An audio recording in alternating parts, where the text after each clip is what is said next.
Hello again, I am Jim Bob and welcome back to F1 Manager 24 Creator Team Career here on the PC with Cadillac. Tonight, round 8 of Season 4. We are heading to the Circuit Barcelona de Catalunya for the Spanish Grand Prix.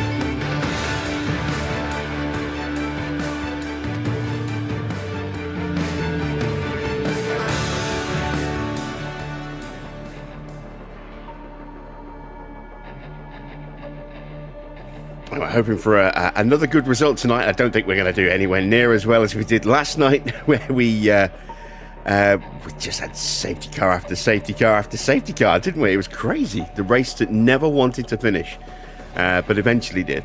And finished with a very strong finish for us, 4th and 5th in the Grand Prix. And we also picked up 2nd in the sprint as well. So a huge haul of points. We started the Grand Prix weekend with 29 points. We ended with 58 points. We doubled our points tally in one event, which was fantastic. So here we are in 7th place, 58 points, just 2 points now behind Williams and just 6 points behind Ferrari for our target position of 5th. If we can keep that kind of momentum going, 5th will be a breeze, but we can't. Realistically, we just can't. So if we can at least capitalize on the rounds where we do have some competitiveness and try and grab as many points as possible from just a few isolated Grand Prix and get, nice bumps in points, that might keep us in the hunt for 5th, because realistically Ferrari and Williams are more likely to outscore us than the other way around. So if we can get these big results every few Grand Prix to keep us in the hunt, maybe, just maybe, we can actually achieve our target of 5th this season.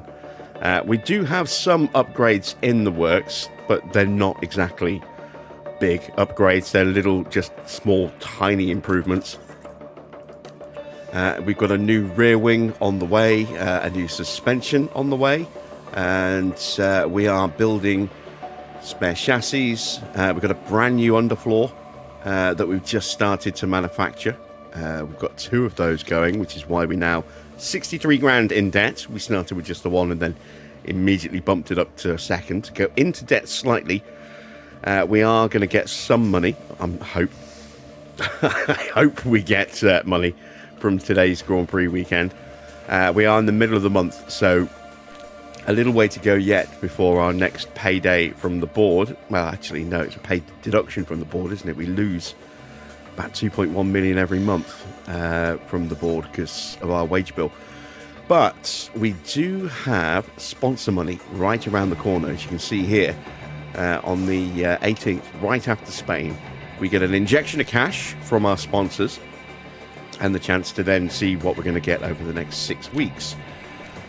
Which is handy because we then have an ATR period starting a week after that. So that'll allow us to build a couple more underfloors, get some more research going, and then, of course, take advantage of that ATR to put a lot of hours into a single project for next year's regulation changes. We've got a nice 3-week gap as well after Barcelona before we go to Monaco. So time to try and slowly rebuild our stock supplies without going completely bankrupt, which will be nice because we're a little thin on the ground in some parts. Evening Gina, evening Dino, evening Mike, good to see you guys. Hello to everyone else who's lurking in the chat. What's my prediction for the weekend? I think if we can run a clever race, we might be able to knock on the door of a point if we're lucky. Mike says, looks like I missed a good one last night. Yes, you did. It was a really crazy weekend, but a really, really good point scoring weekend for us. So, yeah, you definitely want to rewatch that one if you missed it. Have I seen the Williams livery? I have. I quite like it. I do wish that it was... I mean, one thing I've not really been a huge fan of with the Williams liveries is it's just been a big block of blue. It's nice to have, a nice blue car on the grid, but it hasn't been much to break that up at all. There's a bit more of that being broken up this year, with the pale blue at the front of the side pod and the white at the back, the white markings on the front wings. Nice to see them breaking the livery up a little bit more, adding a little bit more variety and detail into it. Really, really nice to see the old school Williams W back as well. I'm really pleased to see that back.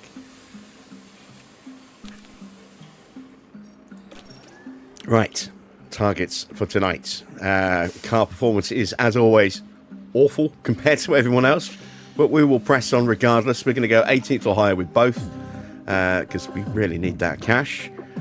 And let's head to Spain.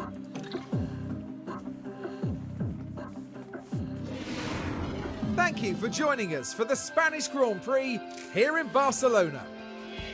The Circuit de Barcelona Catalunya is familiar to every driver, with F1 and Junior Series often racing and testing here.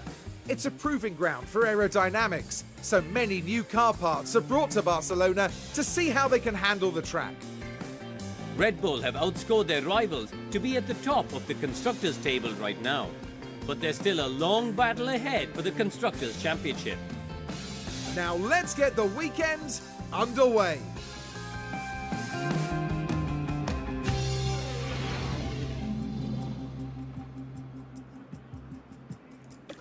All right, it is a normal Grand Prix weekend, so we can put a rookie in the car, and we are going to put Ugo in.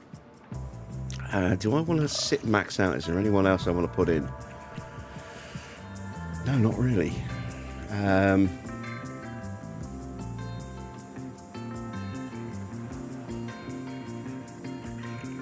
No, let's not Jack Crawford. Let's put Jack Doohan in for a run. Jack Doohan has announced that he has signed with Haas as their reserve driver for this season. So good to see that he's managed to find his way back to a team after being completely let go by Alpine earlier this year. We are going to go with soft tyres for this session because we're using the rookies. It's 20 laps around Barcelona. We are going to put 20 laps in, but hopefully we won't need the full 20 to get the setup. And we'll call them in the second we have data so that we can save a little bit of life in the car. I think we did the powertrain swap before we came here, if memory serves. Yes, we did. On both cars. Good. Right. So let's get some setups on the car. So Barcelona, quite a high downforce circuit. All things considered, around a 14.5 on the rear wing, which is where we're going to start, a 14.5. Quite high on the front wing as well, between an 8 and a 10. So I'm going to start with an 8. And we can incrementally work up if we need to. We'll go to an 8.2. This ranges anywhere from sort of like a 9.1 all the way through to a 6.4. So quite a window to work with here. And then we're sort of looking around middle of the road for the camber and relatively high or relatively low for the toe. It's not really in the middle. It's either all the way up here or usually all the way down here. So we're going to go up on this one. We're going to go up to about there. Give that a try. That's Ugo's car. Let's move over to Doohan's car. We will go with a little bit more on the front wing. We'll go with a 9.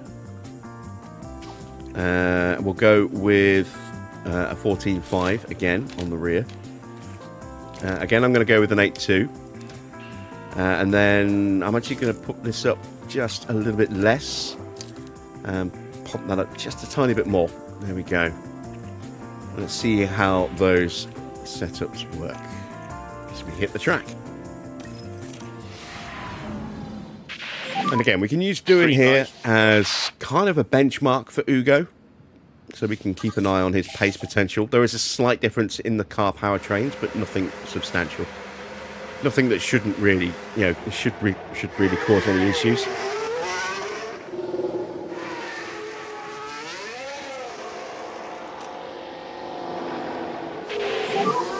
Radio check. Copy, radio check. Good for me too. So let's see the rookies that we've got going. We've got Wilhelm Nagel and Lorenzo Amato in RedBull. Copy, loud and clear. Felipe Drugovic is getting a run at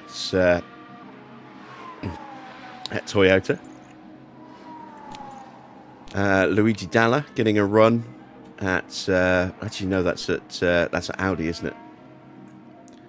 Felipe. Luigi Dalla getting a run at Aston, and that's it. So not many rookies running today. We do have a penalty for Checo.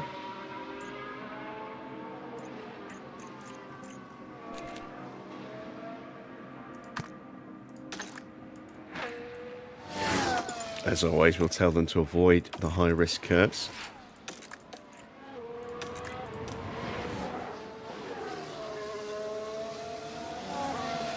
And let's speed them up. We're not expecting it to be particularly hot on race day, but it could be quite warm for qualifying.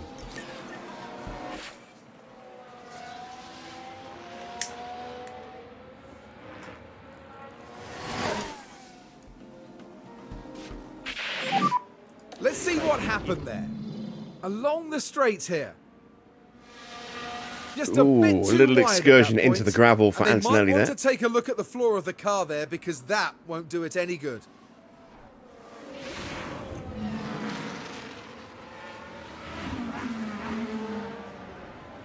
Doesn't look like he damaged the underfloor.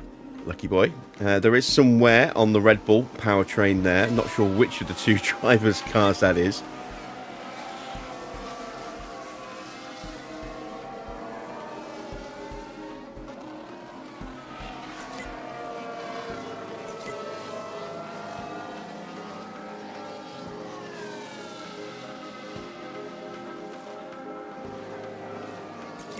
And it's got worse. It's gone to an orange. But there! Oh dear, that's not what they need right now.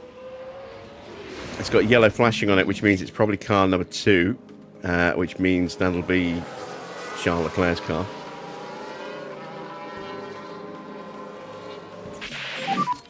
Any comments though? And we have our first bit of feedback. Let's take a look. Copy that. 85% for Doohan. Okay, not ideal, but not horrendous. How many laps did that take? Just 11, 12 laps. Not bad.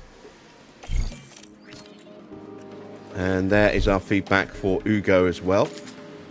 And he's also at 85%. Now, it's not enough for them to just be on the same setup. It's too much of a gap, because their setups themselves are pretty similar. So it's not a case of just swapping the setups and there we go, we're sorted. We need to fundamentally change a few different characteristics of both cars. Possibly the rear wing, more likely the roll bar. Maybe even both.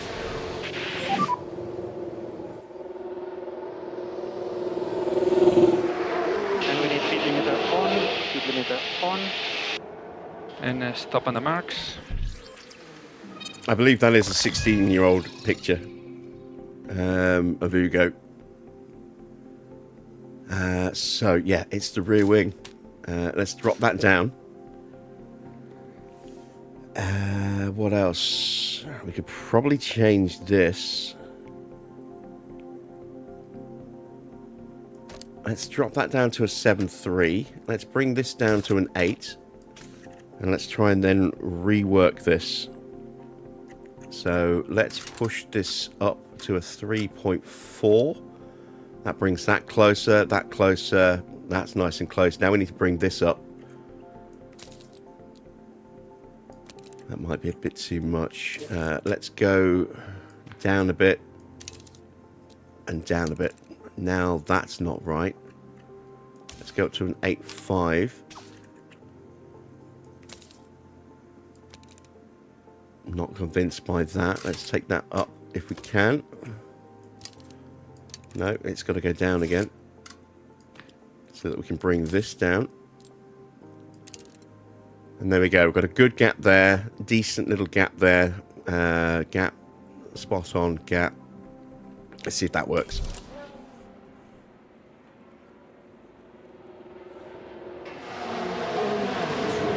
Evening, Crispy. You used my Cadillac guide. I'm glad it was helpful for you. I know it's a complicated one to put together, but I think the results speak for themselves. It is about as close as you can get to the real thing.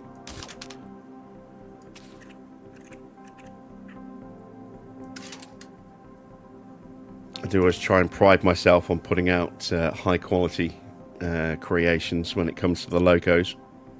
Get them as close to reality as possible. Are we going to leave this at an 8.2 or are we going to take this to a 7.3? I'm going to take this to a 7.3. I think.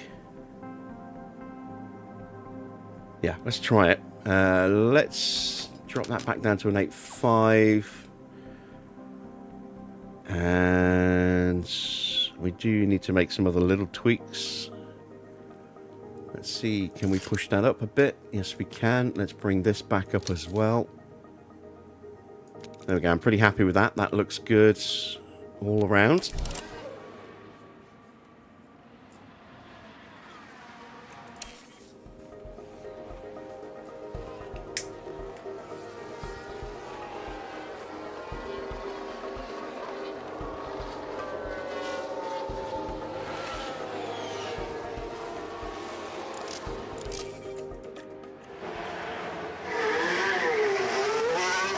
Again, the pace difference between Doon and Ugo is negligible. So Ugo is already getting up to a level of Doon.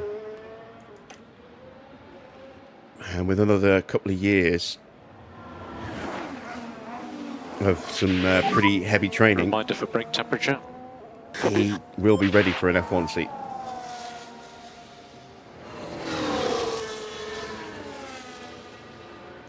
I mean, technically, he's almost ready for an F1 seat now, but not in this car. This car's terrible. And we need This car needs really good drivers to get any kind of pace out of it.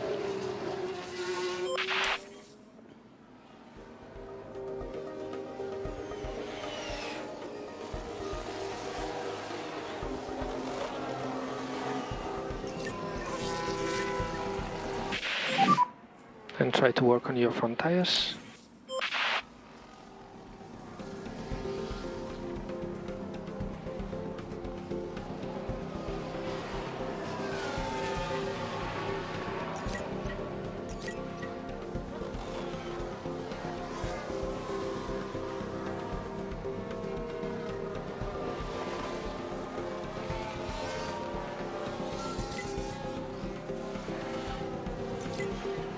Right, halfway through the feedback run.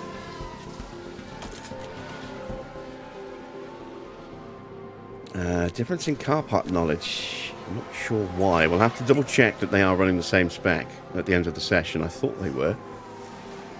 Or did we not? No, I'm sure we put the new chassis on. Something is different between these two cars. They should be the same. Oh, there we go. Big improvement. 97% each. Very nice. Very nice indeed. Understood.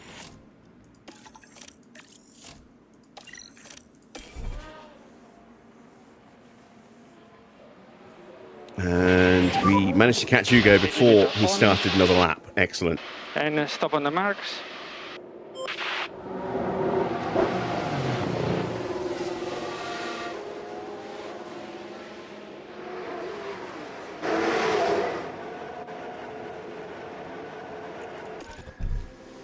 Front wing needs tweaking. Let's try pushing it up. Bringing that back down.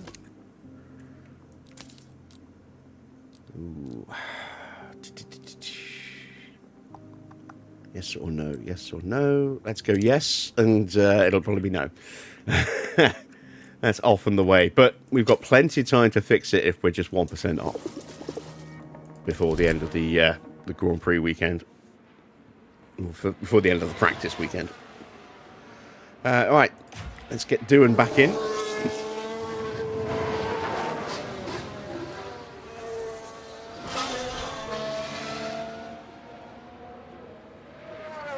So a little bit of a lull now. There's only 2 teams left to reveal, as far as I'm aware, which is McLaren and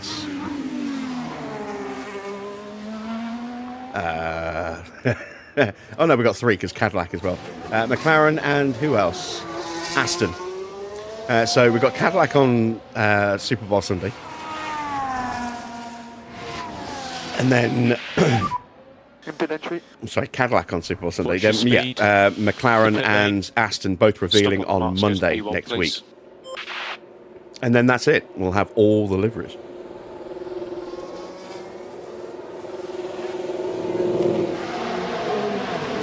I do hope we're going to see something bold from Aston in the livery. You know, it's a new era for them. They've got new sponsors. They've got a new engine partner. Let's hope it's not just a big slab of green again.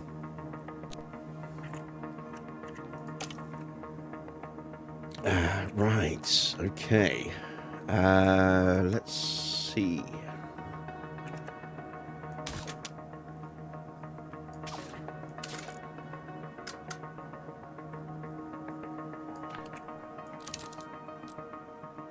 Let's try that.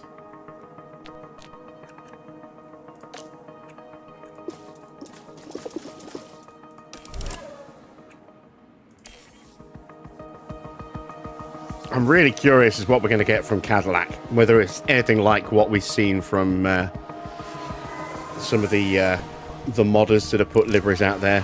You know, maybe it's going to be the blue with the white nose, maybe it's just going to be the yellow that we've used, or if it's going to be something completely different. Is it going to be maybe tied into one of their WEC teams? I'm really, really curious. I mean, that's the complete unknown. We've got no baseline to work from with Cadillac, like we have with the other teams, because we know roughly what they're going to look like to a greater or lesser extent. Like we're pretty sure what the McLaren's going to look like. I'm not expecting any major surprises. It's going to look pretty much like the last version, but with updated sponsors.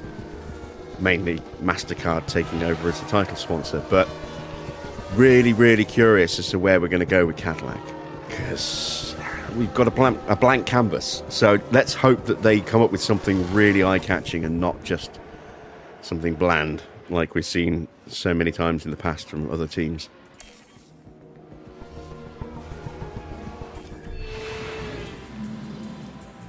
All right, there we go. Practice 1 is done. Not particularly quick times, but we were not running a particularly quick pace. But the important thing is we got our cars just about prepped and ready. So let's head in to practice 2.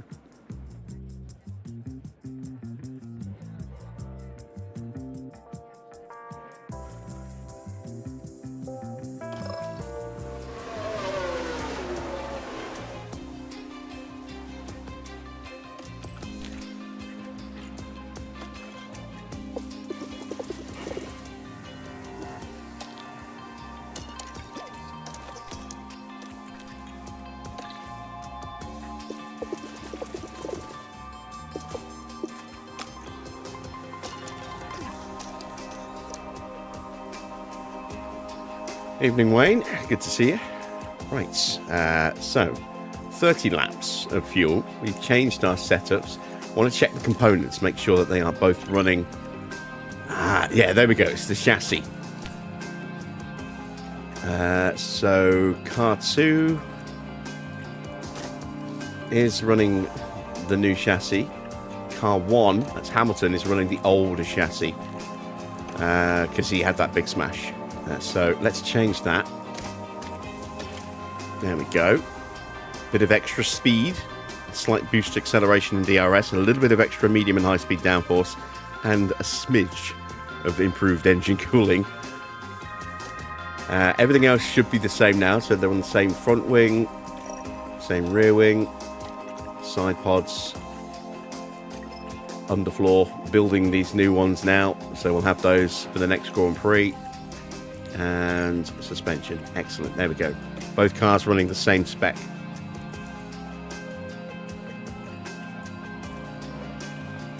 Let's checking we've done the run plans properly for both. Let's send out the big boys, Hamilton and Verstappen.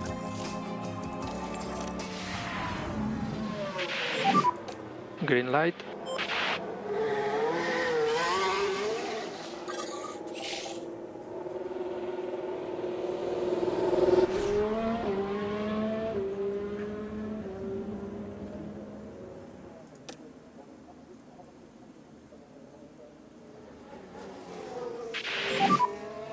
And if you want, you can go to mode warm up. Yep.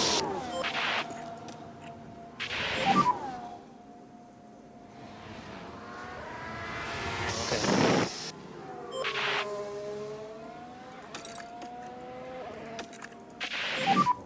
Try to reduce the hit on the curb. Okay.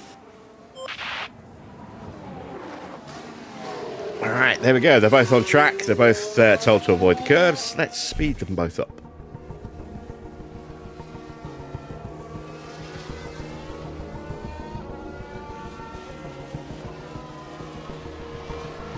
And what I do want to do is see if I was right in identifying whether it's Leclerc or Piastri that had that issue. Yeah, their car had that issue in that first practice session.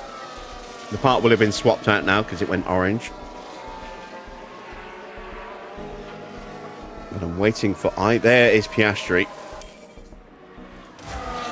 Oh, it's Piastri's car too then. Because we've got the yellow flash on top of the T-bar at the top. And that indicates car 2. It's the same on... is it the same on our cars? That's car 2. That's Max. He's got the yellow T-bar. And there's Hamilton, who doesn't. So car 2 should have the yellow. So there's Norris in car 2. Antonelli without.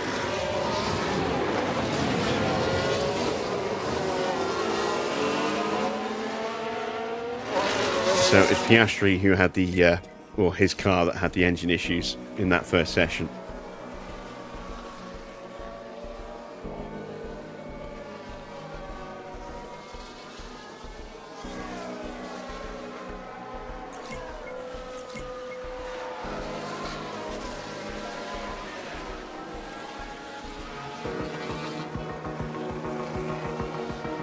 Feedback incoming. We went the wrong way with Hamilton, but we've got plenty of time to fix that. We're going to leave him out for now. Understood. What about Max? Fix something, broke something else. The car is amazing. Understood.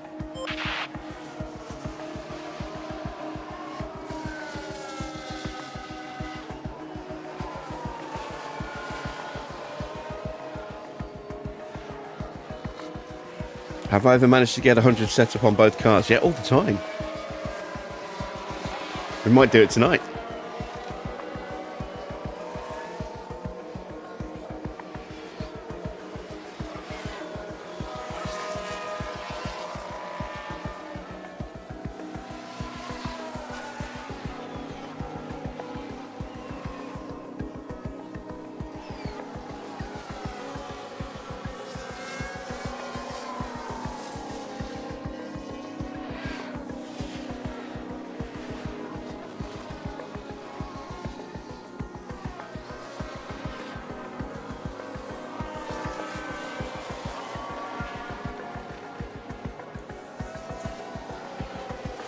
Let's have a look. I think we can probably call them in at this point. Oh, they're coming in anyway. That's handy.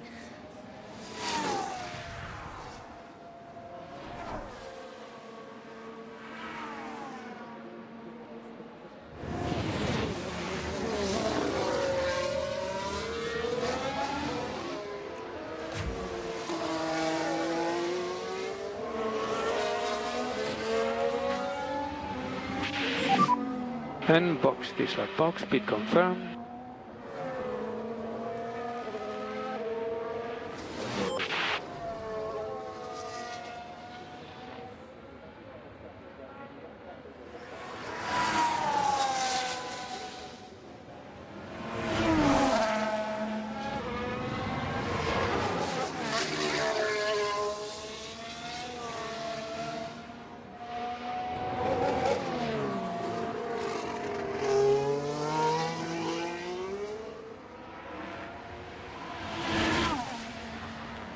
Into the pits then for Lewis. You can see where we went wrong and fix that. Hopefully get to 100. On, please. Stop in front of the guards.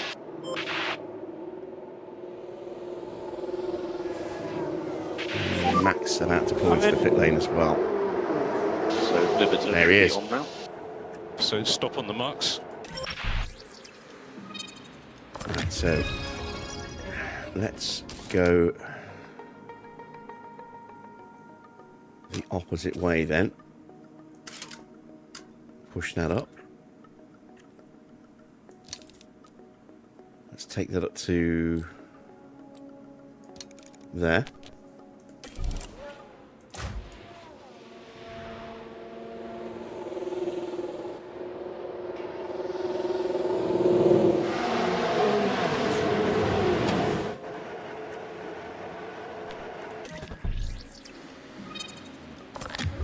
Right, so we found the front wing.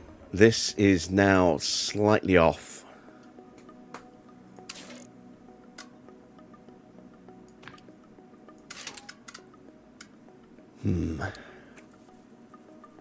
This is going to be a little bit trickier.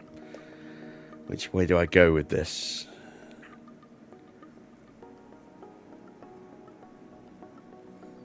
I think I need to go up. Bring that there, but now I'm worried I've broken the front wing in the process. So what I'm going to do is drop that back to an 8.5 and bring this up even further.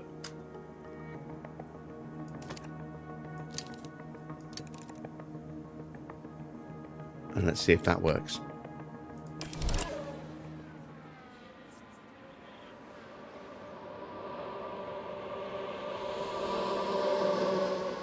Evening, Farrah.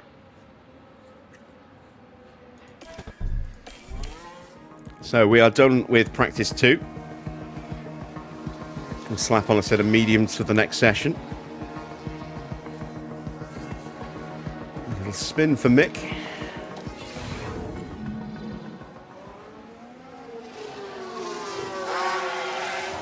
And into the gravel he goes.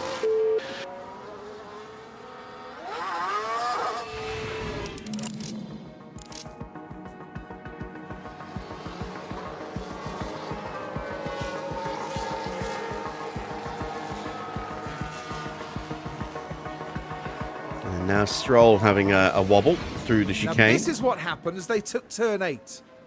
Oh no! Why'd they go? That won't do the floor of the car any good at all. No, it won't. I was waiting for that, Farrah. Someone mentions setups and instantly Farrah appears to sort of promote the app. I still say you're getting paid.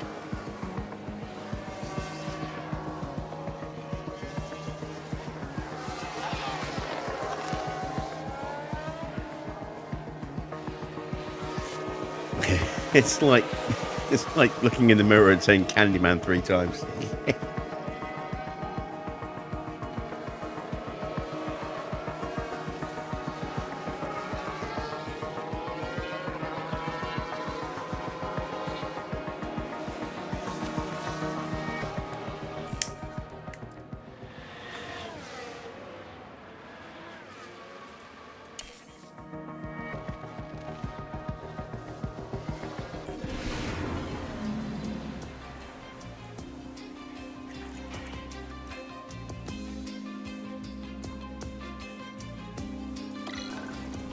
Alright. Have those changes worked? Let's find out. Medium tyres, 15 laps of fuel, that's all we'll need, hopefully. Drop the pace settings down.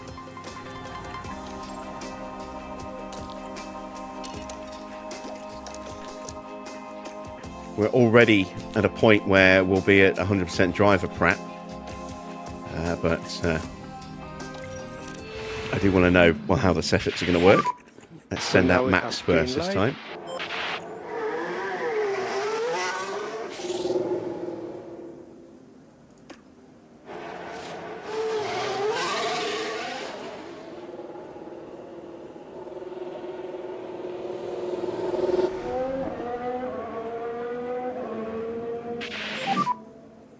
as you want it to be for the start of the lap.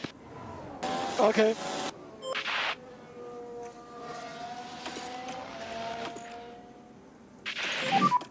Understood. Try to reduce curb use and it's unsettling the car. Yeah. Okay.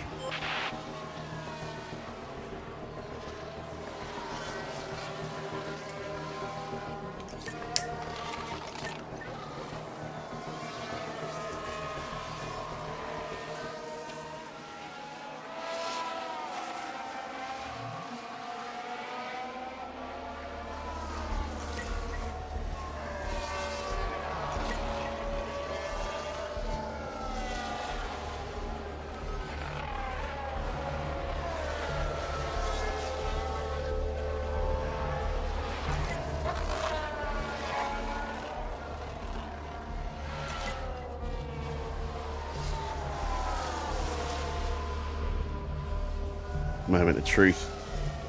Kind of want to get 100 on both cars now, just to prove to Mike that it is definitely possible.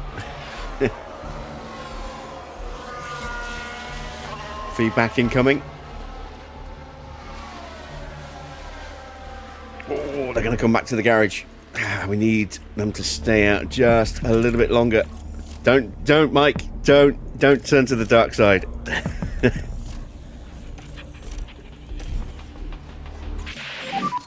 How does the car feel? Well, that's good. 96, Really good damn job. it. Copy that.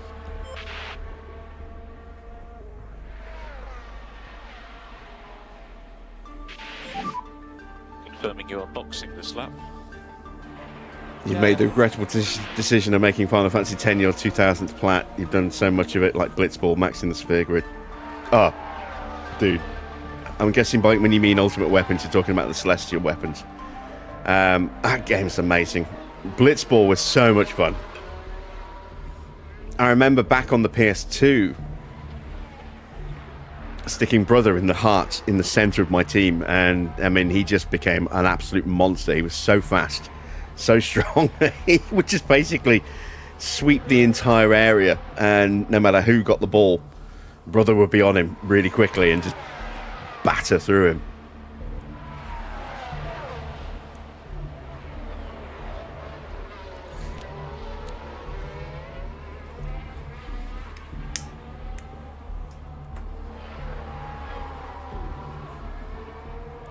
The lightning dodge is frustrating because you have to slightly preempt the flash or the strike because there's input lag. You get into a nice little rhythm, but that one can be frustrating. I think it took me a couple of attempts to do the lightning dodges.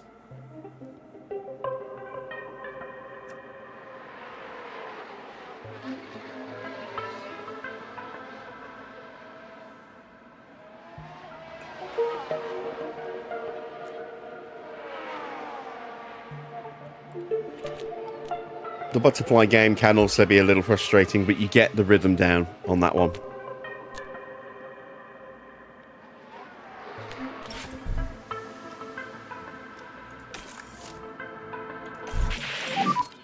There we go, we've got Hamilton's feedback, finally.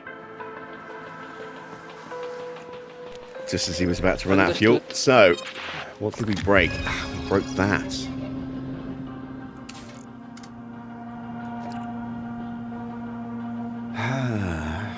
Okay, this one's proving tricky to figure out.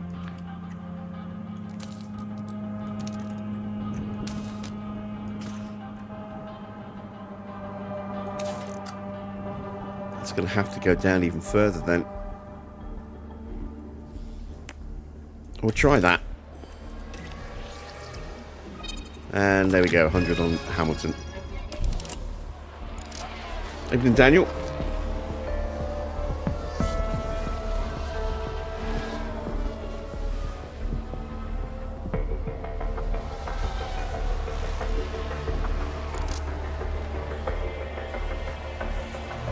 Have you done the full monster arena yet, Farah?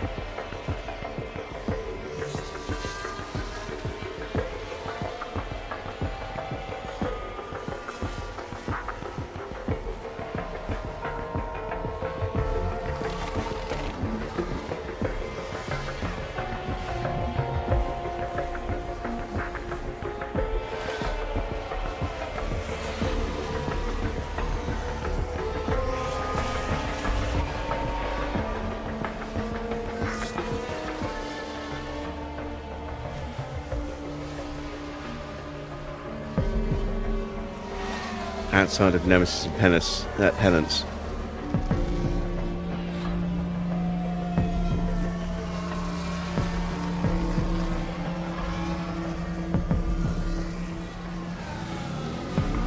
me pull up the trophy list.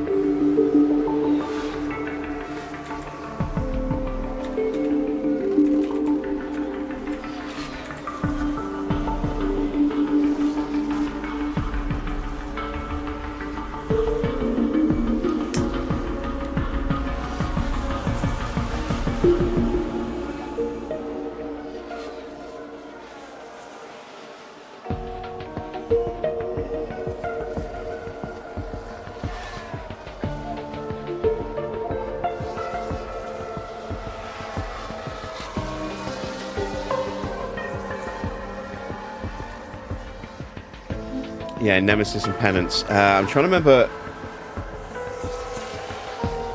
Penance is the one you fight on the airship, if I remember rightly.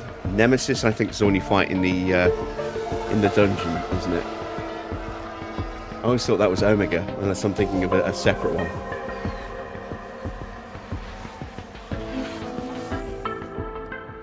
Is Nemesis the final boss in the monster arena? Oh, and you need to do all the Dark Aeons. Yeah, the Dark Aeons, some of them can be really nasty. The sisters can be bad. The Mega Sisters.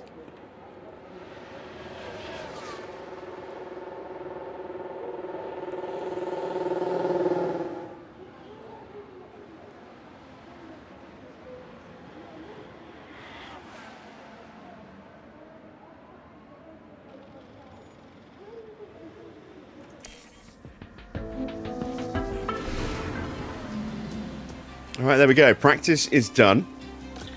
We've got a blind setup change on Verstappen's car. We'll find out if that's right at the end of his first run in qualifying. But we are done with practice, so it is time for qualifying.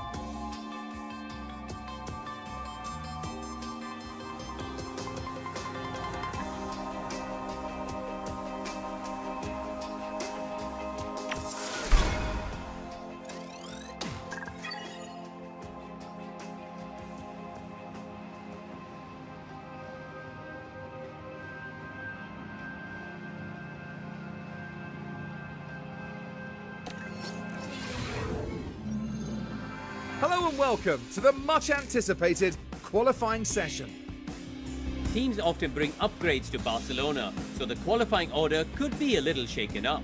Cars need to be well balanced in both high and low speed corners to set a good lap here.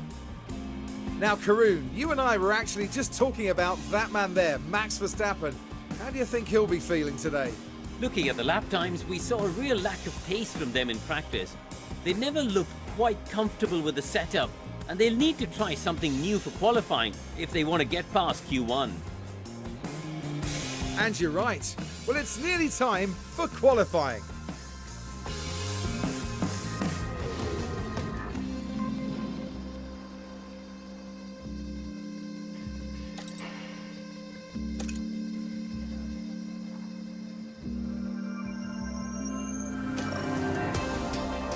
Right, we need to put the better powertrain bits in. That gearbox is now borderline, so we're going to swap it out.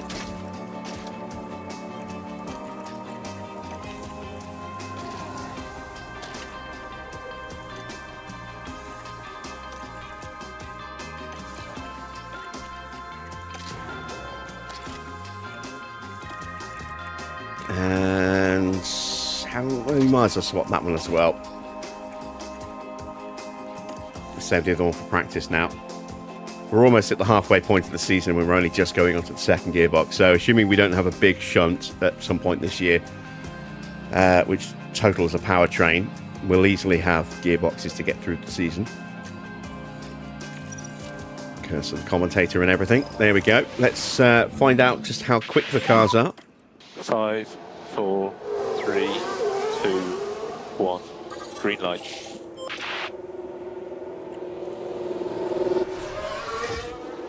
So Max will pop out right behind Ocon. Charles Leclerc out as well.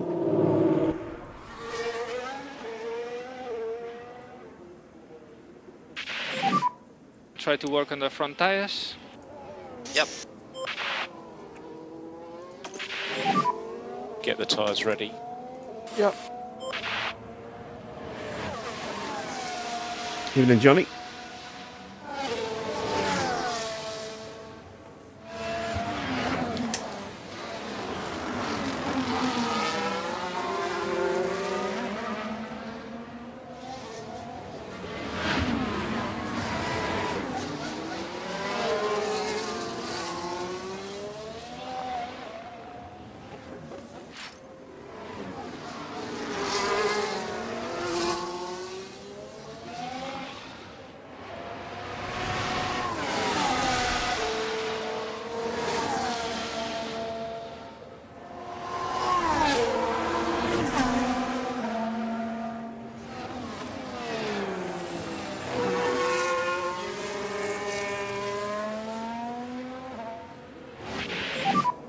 And track is clear, track clear. Will be mode push for last corner. Gap is currently good. Good to go.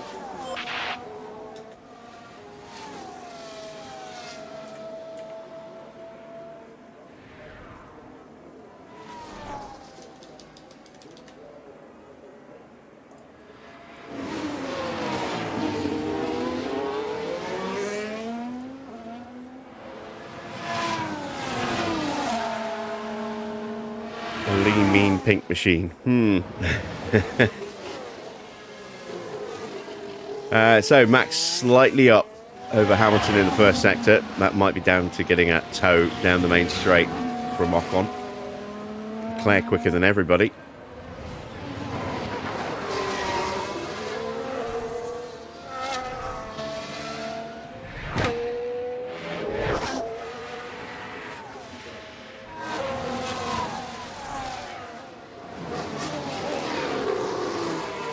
And that's where the dirty air has hurt Verstappen in the middle sector.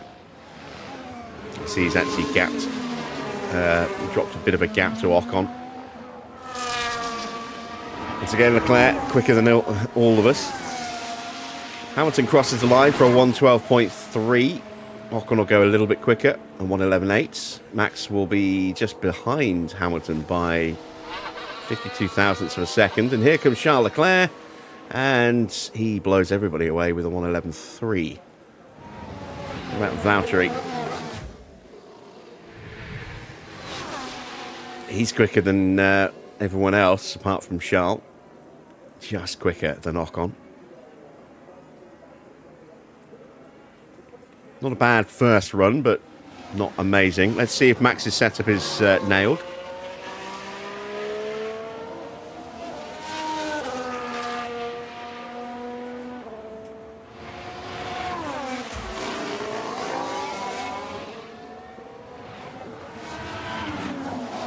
Norris on an outlap.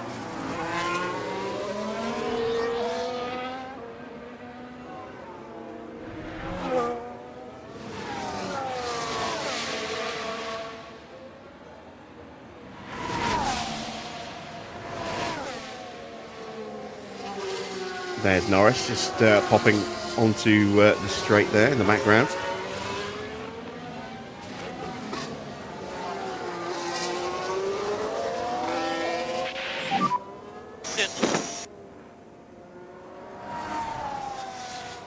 Speed limiter on and speed limiter on.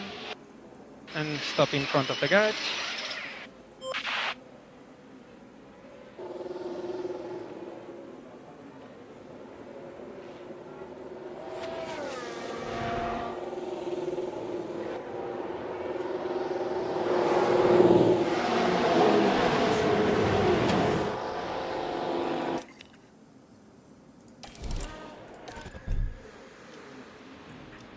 Yes, there we go. 100% with both drivers.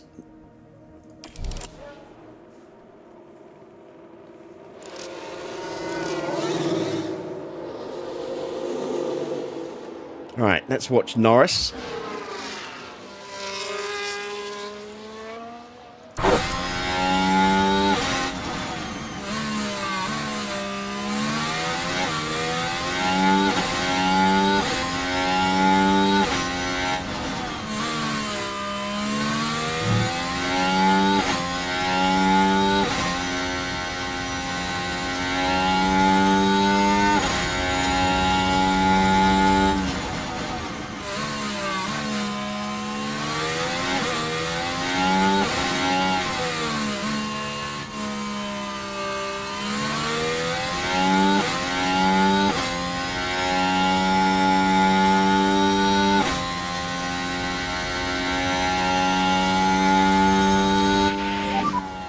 lights for traffic.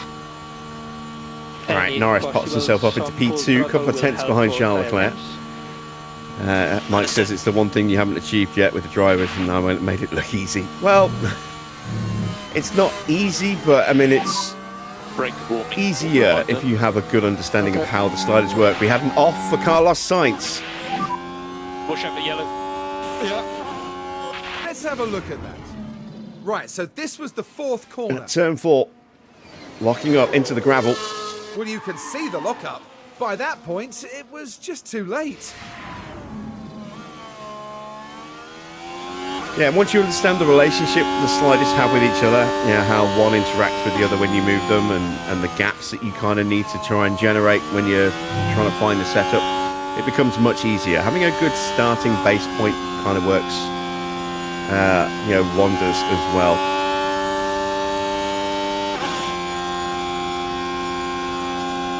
Circuits like Baku and Monza are probably the easiest to get a good starting baseline, but because the setups are very, very similar on those circuits, there's not a big window, a big range of setup options available to get it right.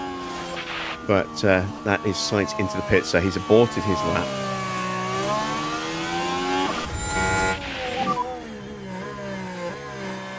Race winner Russell. Good to go. Looking quick.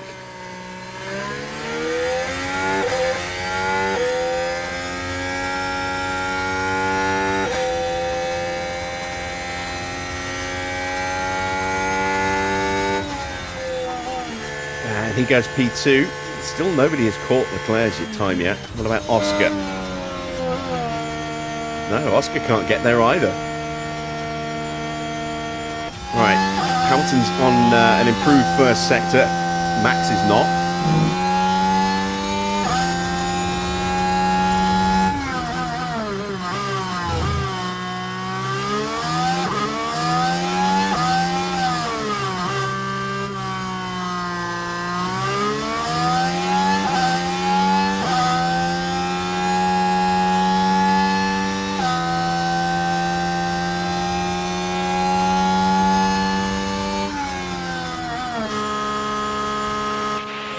So Hamilton gets to within half a second of Charles Leclerc. That's a nice little improvement of about half a second. Max not improving at all on this lap.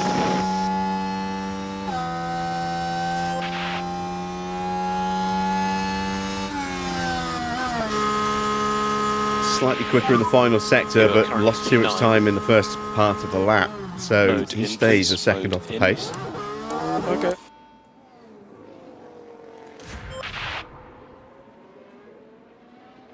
Does it make much difference having 100% to 80%? Setups do not affect the performance of the car itself. The setups contribute up to 50% of your driver's preparation level, and that is what has that knock-on effect. So, I mean, we're using some mods, so things are a little different. I'm not 100% certain, but I believe Realistic Racing version 4 might factor in the actual setup rating slightly into car pace. I'm not sure. But this rating here, your driver confidence and more importantly your prep level determines where your baseline starting confidence is. And what that does is determine how much of a bonus you're going to get on the stats. Now we're running a mod so that caps it at 3. There will be speed limiter on. A maximum of +3 to any stat. But in the base game, then vanilla version, no mods or console version, that can go up to +8. So the higher your starting confidence level, the higher your baseline resting stats will be. So you might start with a baseline of +2, +3 to your average pace, and that means if nothing happens for a while, your driver's just pootling along, then you'll be resting at your default starting confidence level. If you have a bad moment and you roll back, your stats, you drop down to medium or even low because you've locked up or spun or crashed, your confidence will gradually recover until it hits that default starting point again. And obviously overtakes will help with that. And if you get a boost and you go up into very high or max confidence, then you're getting that big stat boost, but eventually that will start to fade back to your default starting level. So getting your driver prep at 100% is vital in terms of determining how much your starting confidence boost is going to be. And other factors will play into that as well, like the relationship between your driver and your engineer. If it's a new partnership, then the low and the very low confidence bars are going to be quite big. So you're not going to have a particularly big bar for confidence. So if this was like the first race between Hamilton and Javier as a partnership, then this bar would probably be quite big. This bar would probably be quite big. This would be small. This would be small, and this would be small. So my starting confidence might be in that position, but that might be in terms of the actual bar, because that bar could be like the low confidence bar in terms of size. You've got a small bar there, then another small bar about there, and then another small bar about there. I might be still starting in just medium confidence, which is going to be just baseline stats. As that relationship improves and these bars start to change size, having something here, as you can see, Hamilton's starting confidence level is nicely inside very high. So that means he's already going to be starting with a boost to his baseline stats. And that's what the setup works for. So your driver confidence level and your driver preparation level, which affects where you start with this little marker here on your confidence bar, is made up of three things. It's made up of your driver setup rating. That equates for 50% of your driver's prep. Your car part knowledge accounts for 25%, and your driver circuit knowledge accounts for 25%. So the car part knowledge is important but not essential. Track time, not essential, but nice to have.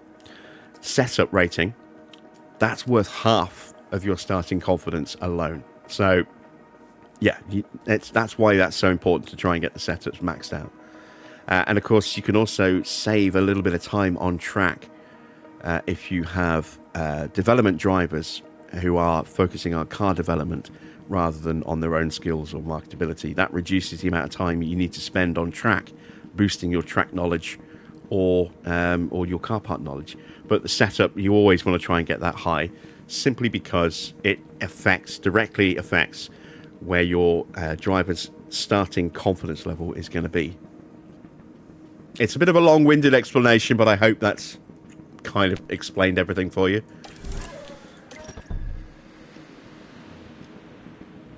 So you can see here, Max hasn't been with the team very long, so his confidence bar, his very low confidence bar is quite big. Then you've got the low confidence bar, which is at small size, a medium-sized bar there. But despite the fact that his preparation level is exactly the same, because his relationship with his engineer is newer, that bar is much bigger. So if that bar was the same size as that bar, he would be starting in the very high confidence as well and have a bigger nascent, natural boost to his starting stats.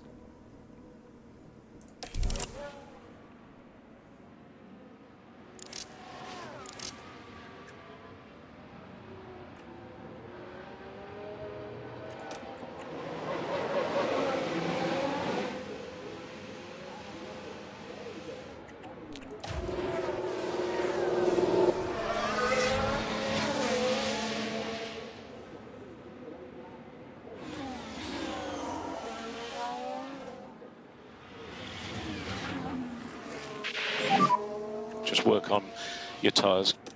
So if we leave this up, you'll see his stats get a bigger boost and improve or decline. If he makes a big mistake and locks up, he'll drop some confidence, and that will decrease those stats. If he gets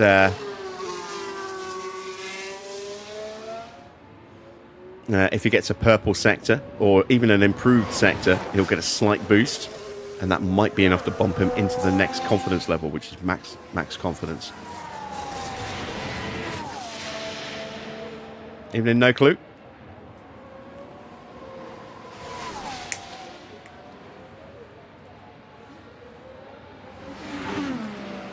But you can see that we lost the +3 on cornering because his stat has just naturally just degraded ever so slightly. Whenever you're above the bar, it would naturally start to decline back towards where it starts, like that. There we go. Track Just will lost be a little bit clear. more.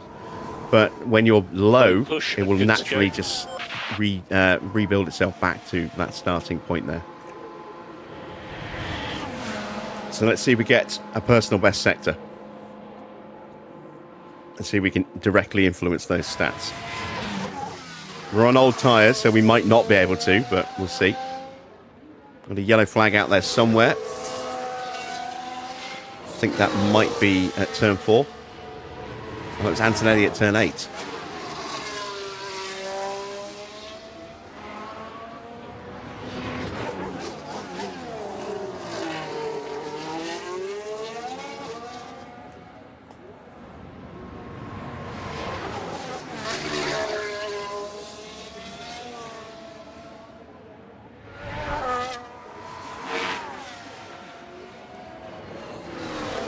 So even if we don't set any improved sectors here, well, there we go. A personal best sector.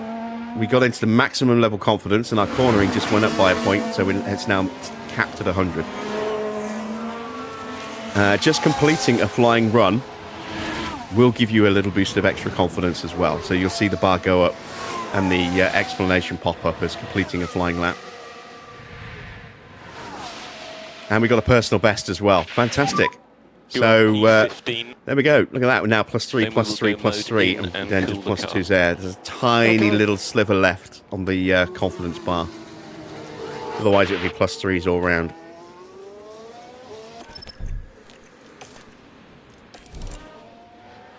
So Max did get a small improvement. It's not enough to be safe. We're going to get him back in, put in a new set of tyres, and run him again. Let's send Hamilton now, just to make sure he's definitely safe.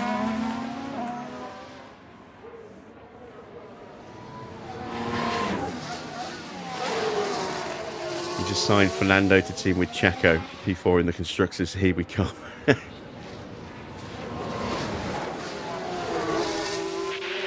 Having a really good driver in a bad car can make a huge amount of difference to having a bad driver in a bad car, or an average driver in a bad car. Understood. It really can. I mean, just look how many points we've been able to cobble together with Hamilton and Verstappen compared to Hadjar. You look at what Hamilton achieved over Valtteri and what Hamilton achieved over Isaac in terms of points.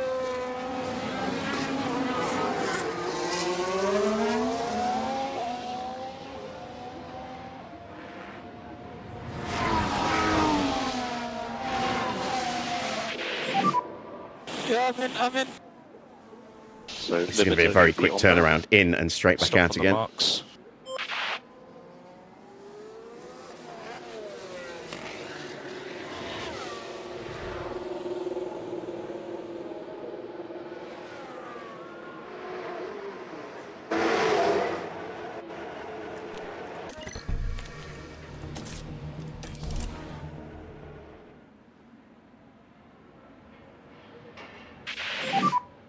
And track is clear, track clear. And charge button off for last corner, charge button off.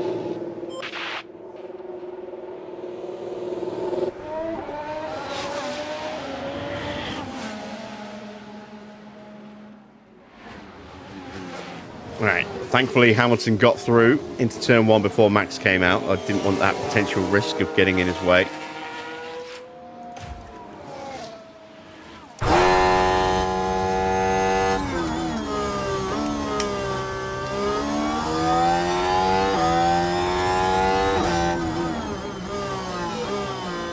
It is going to be tight with Max, but we should just about make it.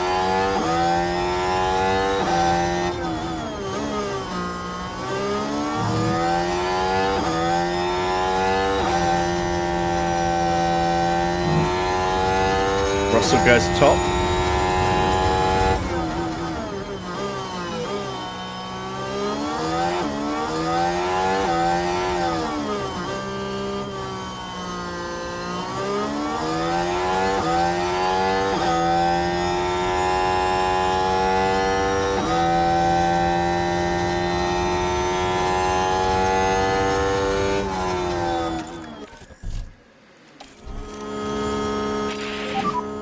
So at the moment you are P8. Yep. Hamilton is through to the next session. I'm not going to make it with Max. I got pulled over.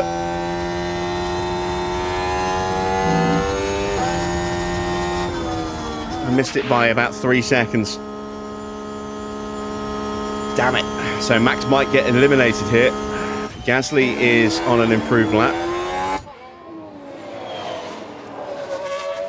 So is Stroll, Perez.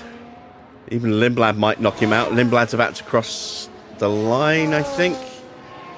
Yeah, Lindblad just goes through to 16th. So Max out in 17th. Make that 18th.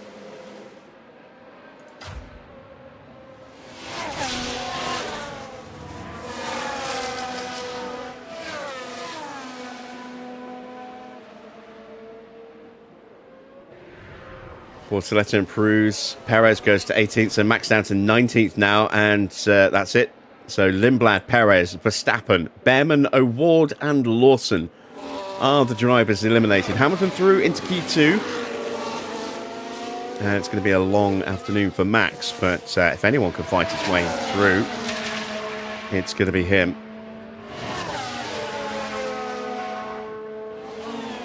And that is the end of Q1.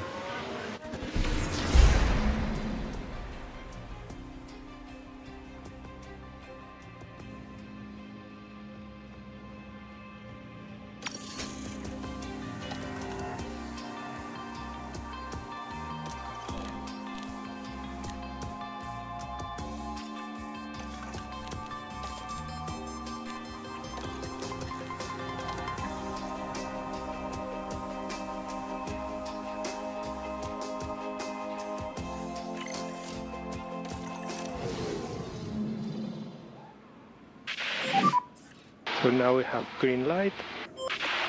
All right, into Q2, and damn it. We're out behind Charles Leclerc. I was hoping to get out just in front of him. Never mind.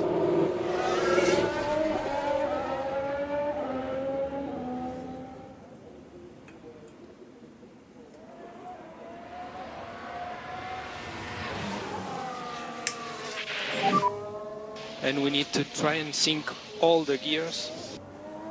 Understood.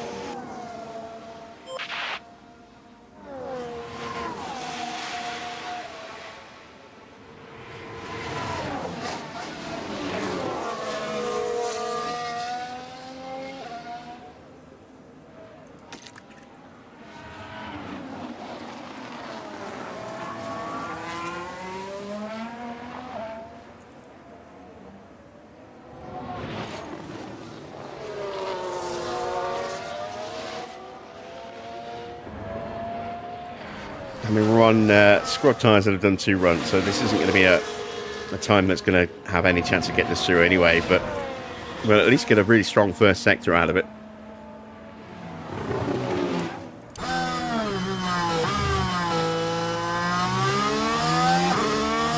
So we're going to get a mighty toe off the back of Charles down the main straight.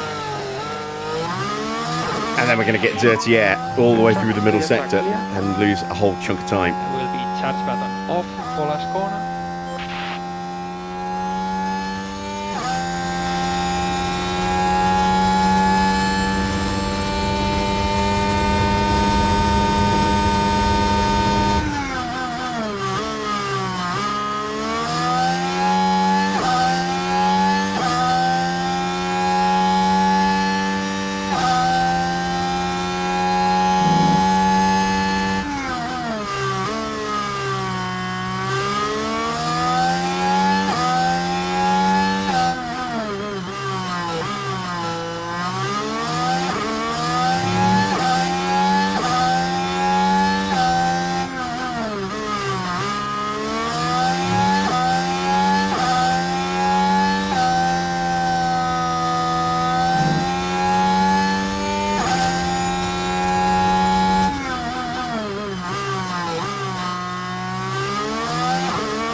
So it's a 1:12.0 for Leclerc. We're half a second behind. That's not too bad, all things considered. The dirty air and the older tyres. And the terrible car.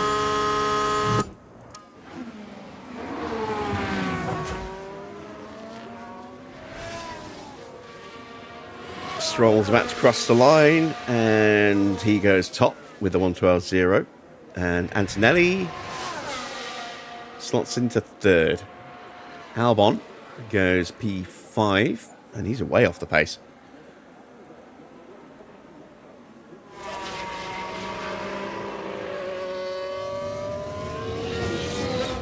All right, Mick has had a very eventful opening third of the season.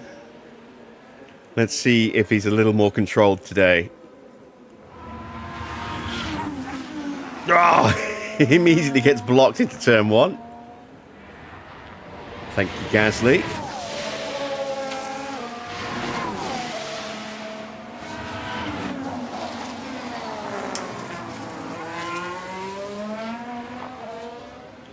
And he loses almost a second as a result.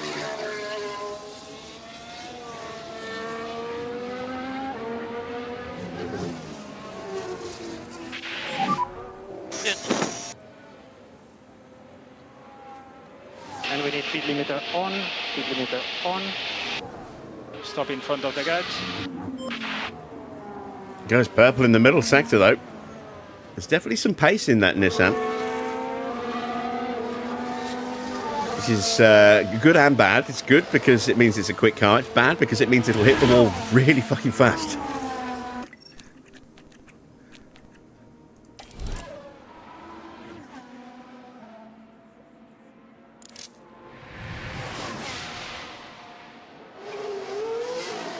And Mick pops up just behind Hamilton, and he would be ahead had he not been held up in turn one.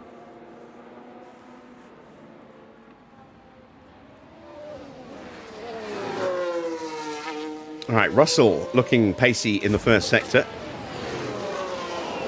The Sainz moves out of the way.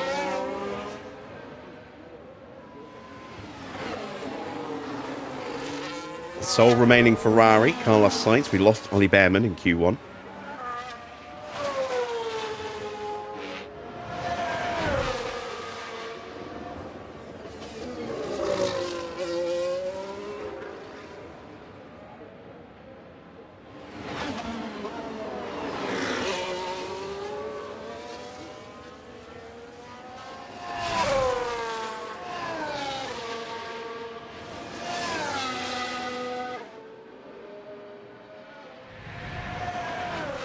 And a purple lap for George puts him comfortably top at the halfway point of this session.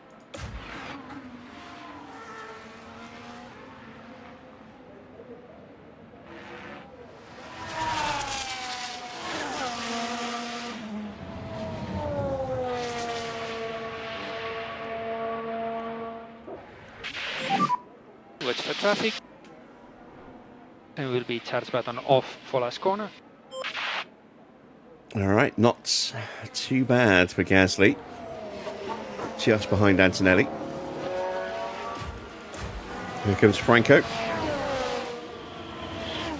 Hamilton now starting his second flying run of the session.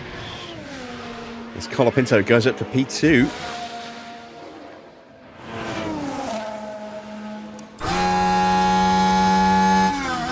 We go whizzing past Piastri, who pulls it over and lets us through.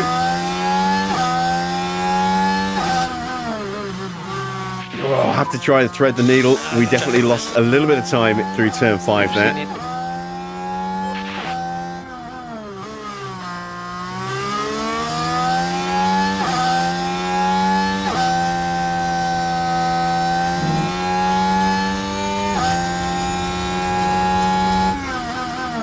Found a bit of time in the middle sector though.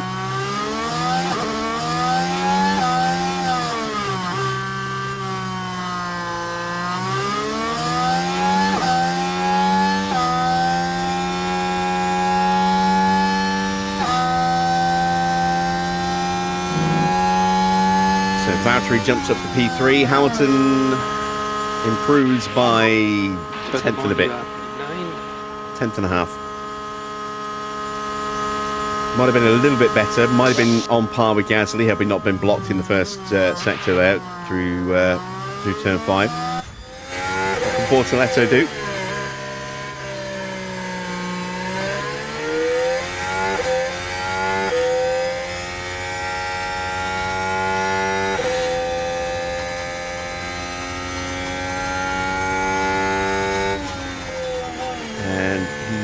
Goes at P5, not too bad for him.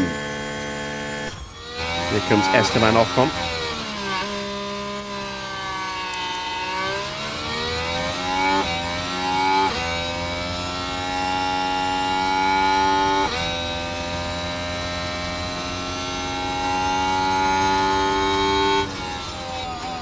And that's P2 for Ocon. All right. Piastri and Norris very close together. That's Norris just in front. Can't really see him, he's round the corner. It's not a good middle sector for Piastri. It's an awful middle sector, actually.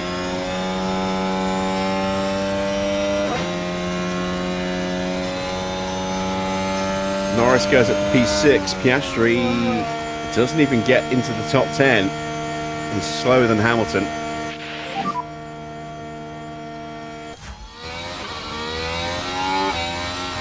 Limiter on and stop in front of the garage.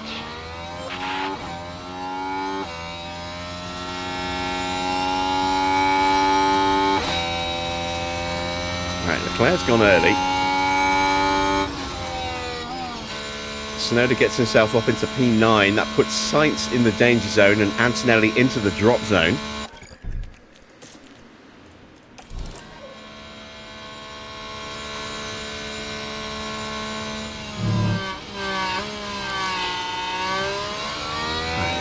A good first sector for Schumacher.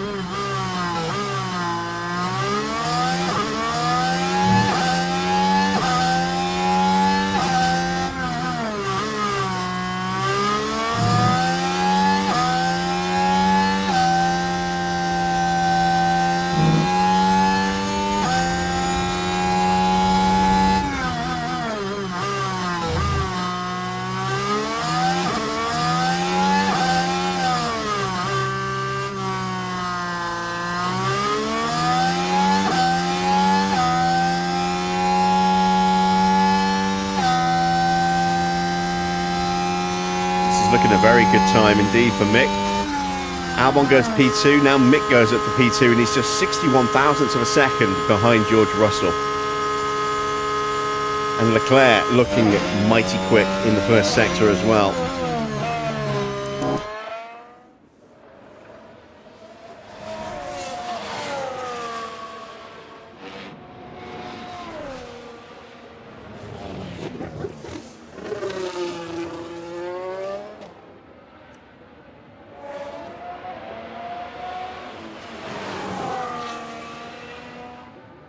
All right, just a couple of corners to go for Charles Leclerc.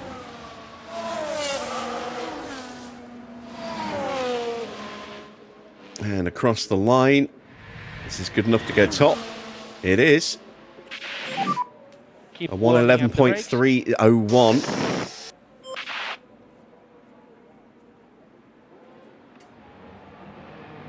All right, Hamilton out there now, ready to do another run. And is that Bortoletto going very slow on an outlap in front of us? It is. We close right up to the back of him. It might be because Colapinto's gone through and on a flying lap. But we are way too close, so we're going to have to take manual control here and get ahead.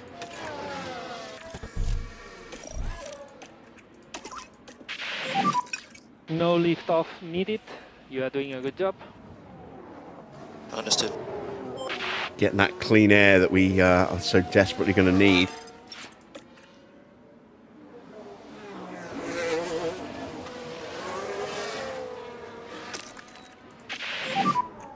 And more energy available. Yep.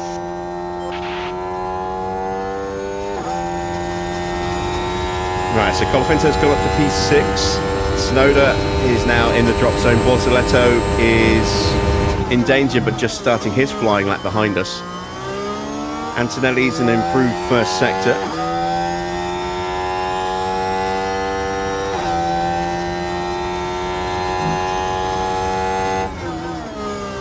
Not a great first sector for Lewis.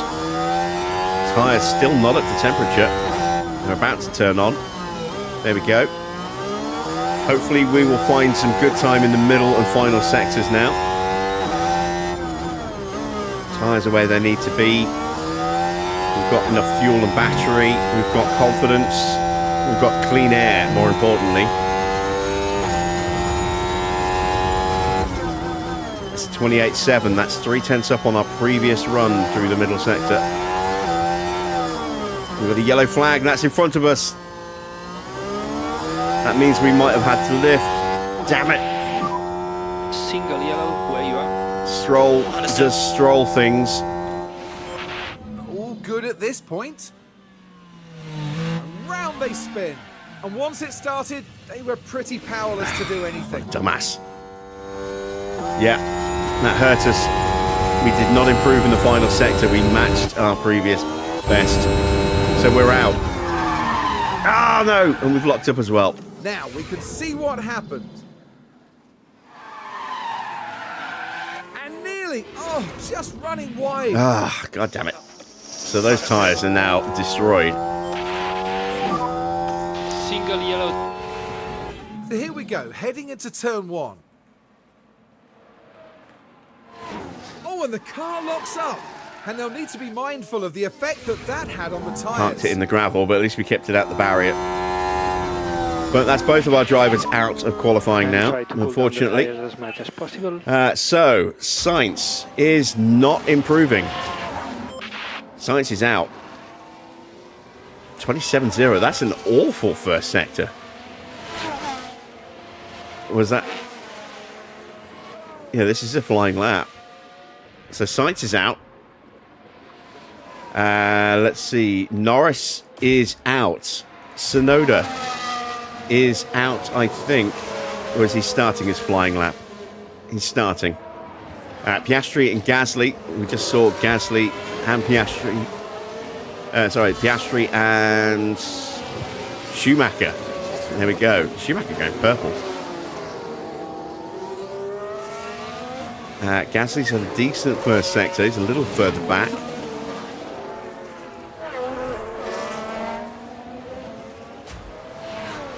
There he is with a Williams tucked up behind him. That's Alex Albon.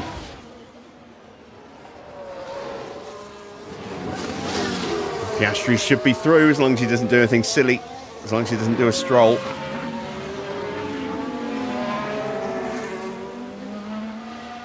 Schumacher's already through. Tsunoda looks like he's about to go through. Crosses the line and gets up to P5. Stroll is out. Piastri goes through, and that's Bottas out. So, Bottas, Stroll, Norris, Hamilton, Sainz eliminated. Will Gasly get through? No, Gasly had a terrible middle sector and not a great final sector either. So he is out. Colapinto hangs on. And that is your top 10. Leclerc, Schumacher, Piastri, Russell, Antonelli, Tsunoda, Bortoleto, Albon, Ocon and Colapinto will take part in the simulated top 10 shootout. Let's see who sticks it on pole position. It's Leclerc ahead of George Russell, Antonelli third, Piastri in fourth. Then it's the two Astons of Ocon and Tsunoda. Schumacher in seventh ahead of Gabriel Bortoleto. And then it's Colapinto from Albon to round out row 5. We do have a penalty for Perez, so that will promote Max up a place. Let's see if anyone else is going to have a penalty or start from the pit lane as we get ourselves ready for the Spanish Grand Prix.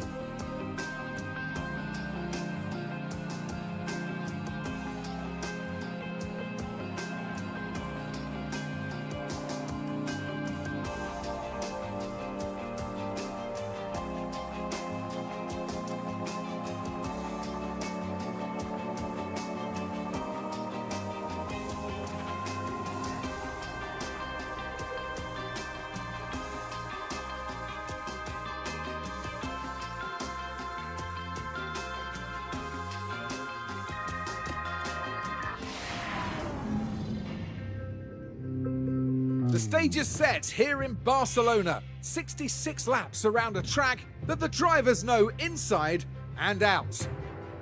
Barcelona is a circuit with plenty of history under its belt. It was here, after all, that multiple world champion Max Verstappen secured his very first F1 victory back in 2016. Barcelona is a tricky circuit to balance. The technical corners demand high downforce, but that means adding stress to tyres and potentially limiting race strategies if teams go too far. The teams are making their final preparations down in the pit lane ahead of today's race.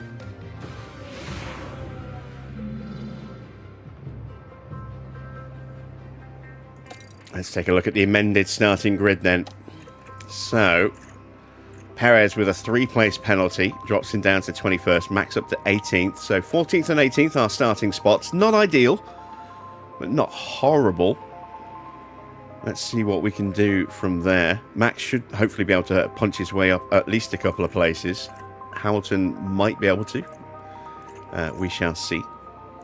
We're certainly going to have a couple of fast boys potentially coming through. We've got Bearman behind us who's going to be potentially quite quick. Lindblad, we've seen some mighty pace out of that Nissan.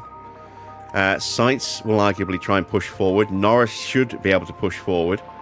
And who knows with anyone else possibly as well. So it's not going to be an easy roll to the line, that's for sure. Let's take a look at strategy options. We have a few.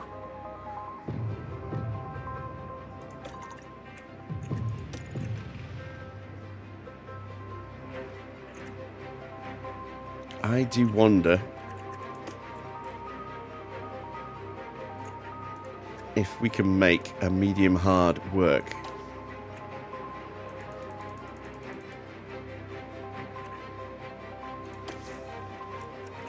We've got the tyre wear to do it.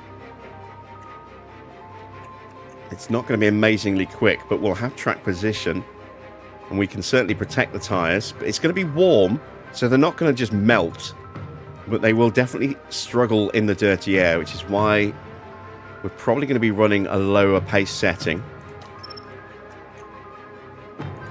At least for a chunk of time anyway. That doesn't actually make any difference to our race time, amazingly. But if we push this back a bit like that, that starts to give us a little bit of improvement. It does look as though the one-stop just isn't really viable, pace-wise. So we're going to look at the two-stop. I'm going to start, I think, on the mediums. And then go to the softs. And then if we need to protect the softs, we can. So I think that's going to be our strategy. We'll do that for both of them. Actually, no, we'll split them. No, let's not split them. Let's put them on the same strategy. Because again, if we're going to be protecting the softs, I'd rather be in a position where I can control that a bit better. So we'll go with that. There we go. As for bonus fuel, I'm actually going to take 2 laps of fuel out. We are going to go aggressive off the line, just to see if we can gain a place or two.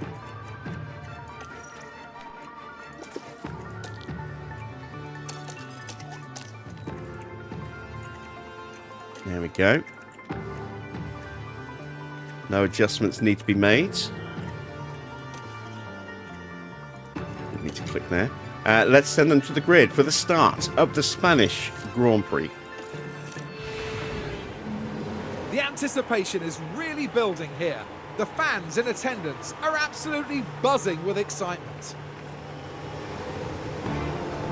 And as the cameras turn to the Williams driver, you have to wonder what they can manage here. There's no hiding from the fact that this is going to be a difficult one. P22 and a strong field that won't want to yield. Right, let's get to it then. Thank you, Farah. I was just about to say you missed a cue, but One of the oldest there you are. races on the Formula One calendar. This is the Spanish Grand Prix. And it's lights out, and away we go. Oh, it's a really good start for Sainz.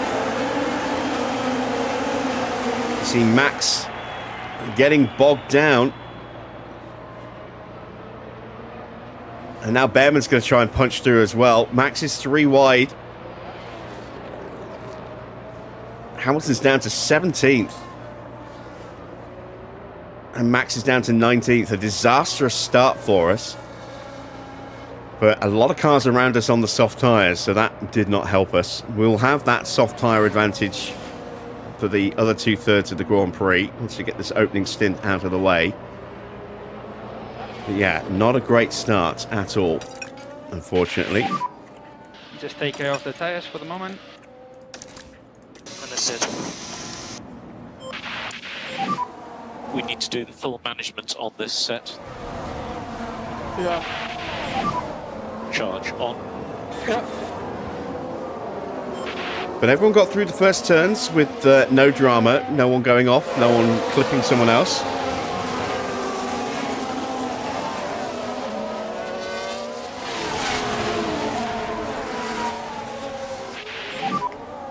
DRS is enabled.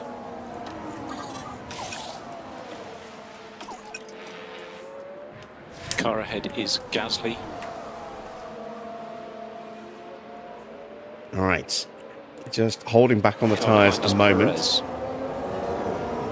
But we will turn those up soon. Lawson gets past Perez. And we need to increase lift and coast.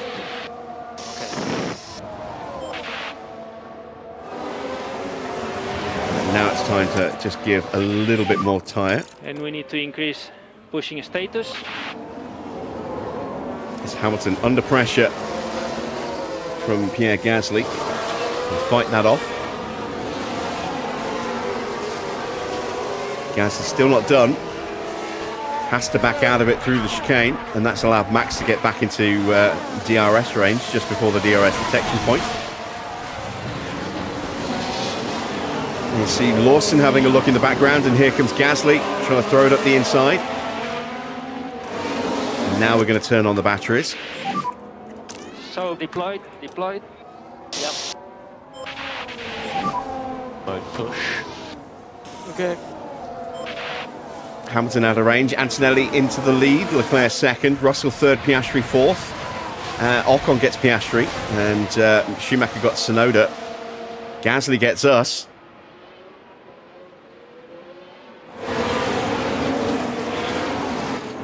And we are 18th and 19th. And it's been a horrible start for us.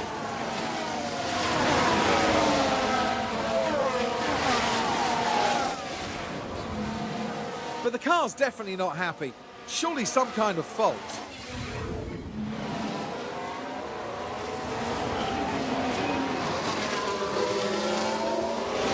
So some early issues developing for Yuki Tsunoda. Let's see if that has a serious impact on his race. Track temperature 39.2 degrees, ambient temperature 21.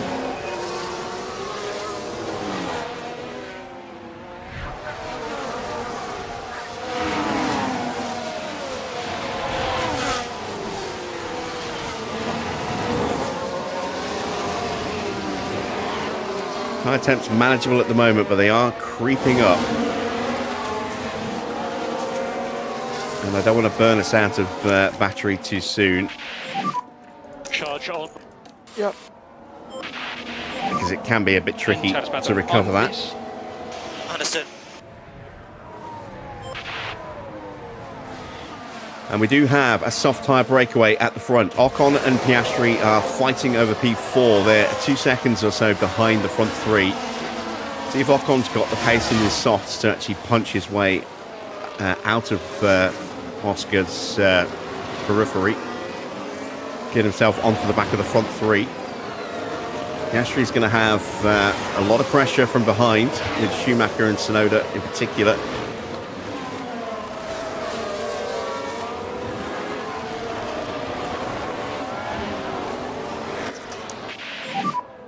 Charge. Perez gets past O'Ward. O'Ward trying to fight him off. So Perez is dropping backwards.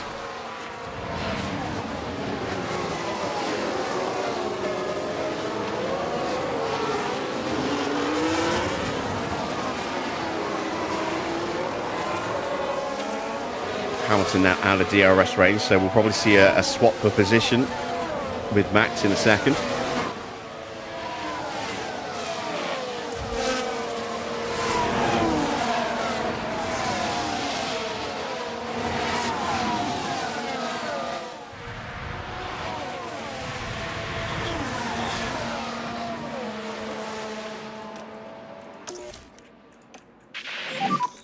Charge on.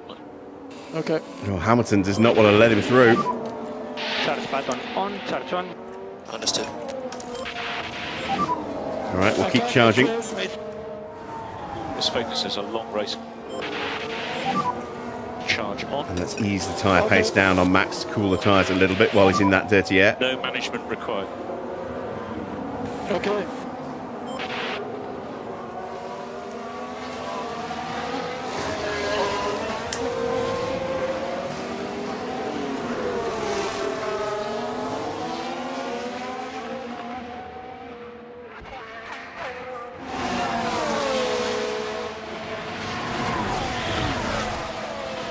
Oh, come on, Piastri are still fighting over P4. And we have dropped off the back of Bearman quite considerably. Part of that is going to be defensive driving from Lewis.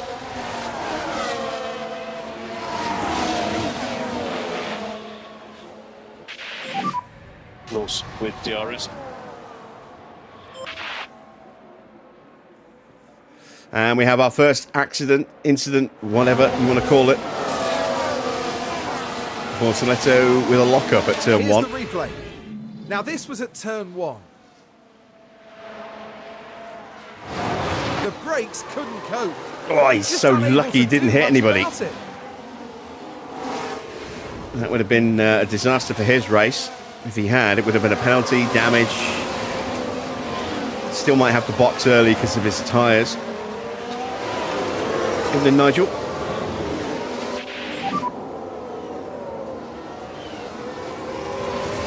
Yeah.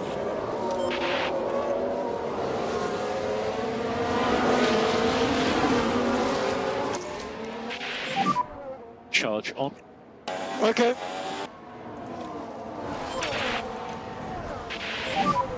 Still margin to push a bit harder through turn 6 and turn 12.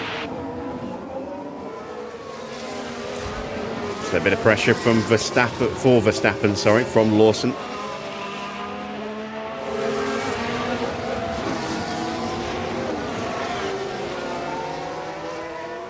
He's going to be out of DRS range of Hamilton.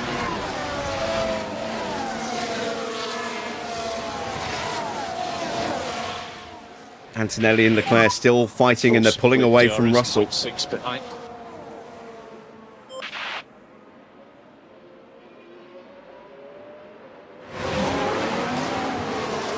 Max covering off the attempt from Lawson there. So this first stint not going well. Pace has It disappeared a looks bit. like they've developed a fault. But we're getting the medium tyre out of the way, and then we'll be on softs for the rest of the race, assuming we don't have to box early for safety cars or anything like that.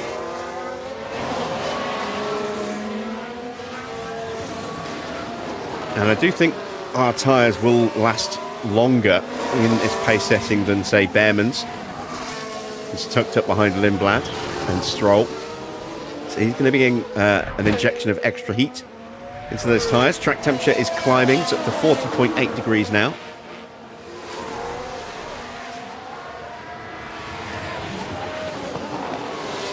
Lawson is going to punch his way through. We'll let him, and then we'll immediately go on the attack. What's going on? I had no straight line speed. Ah, Okay, damn let's it. get on it. Still everything Did to we play just for. give him the DRS? Yes, we did. Shit, I was hoping that we would take the DRS from him and then go swooping past. So we're going to lose out to O'Ward as well here.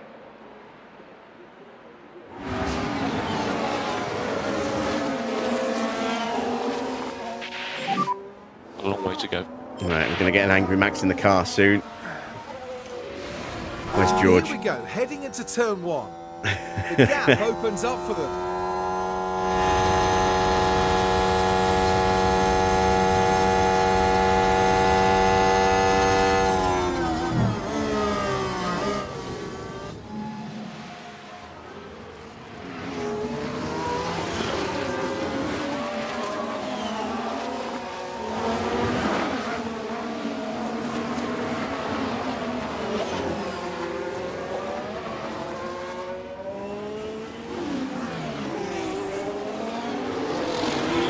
Yes, I did stream the PS5 version. Yeah, your audio was bad. I tried to watch some of your stream and backwards later, and I couldn't hear you. We're happy with You were time. so quiet. Yeah, You'll need to turn the game volume down a bit and turn the microphone volume up a little bit.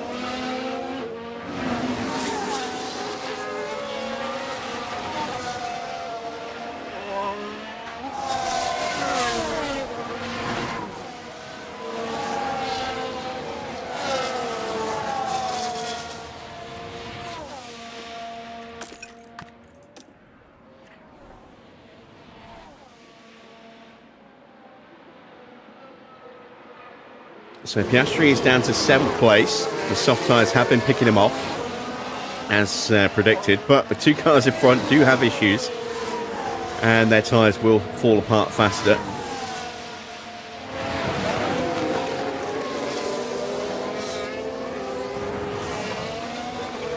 Stroll jumps Bortoletto. Oh, look how crowded it's getting here. We are just off the back of that group.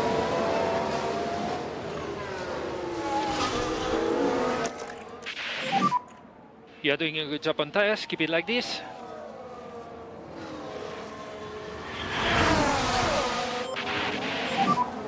Mode push.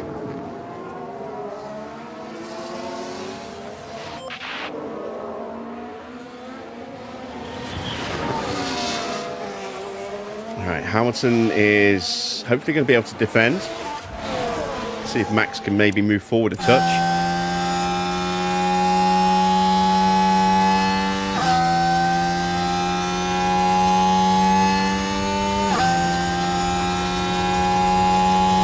We've got a slipstream run here on our wards. Couldn't quite get close enough. Charge on.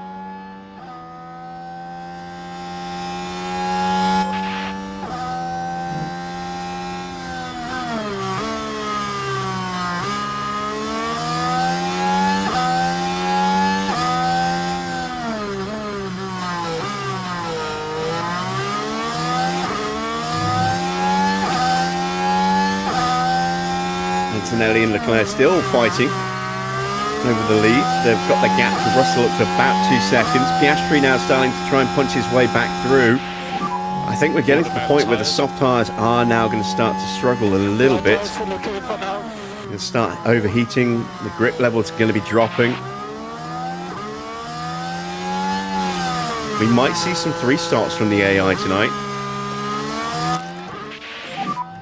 Mode push, please. Yeah.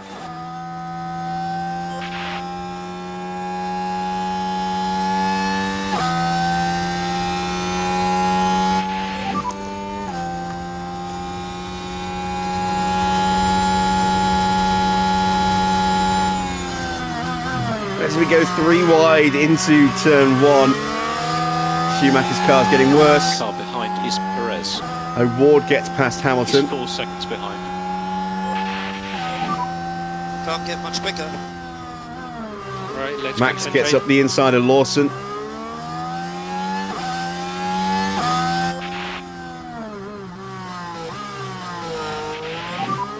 That's the way.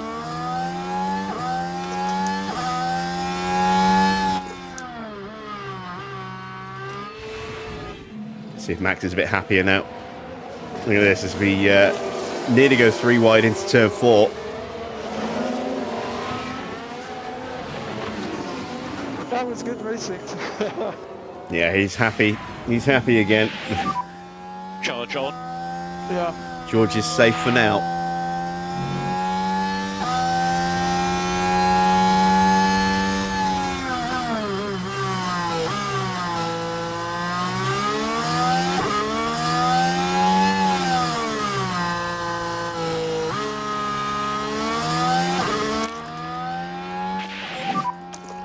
the energy. Understood. Let's see if Hamilton can get through. Should be able to. We're going to have a nice slipstream run on Award here with the DRS as well. Max will get a nice distant slipstream. Close right up. And Hamilton backs out of it. How's DRS? Can't get close enough, mate. Continue like this. Charge on. Okay, charge on. So yeah, Schumacher's in trouble. Whatever the problem with that car is, it's already escalated. Albon's picked him off.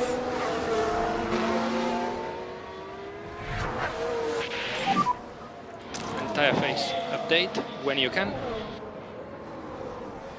That's steam for K still. And you can use all the boost bar. Understood.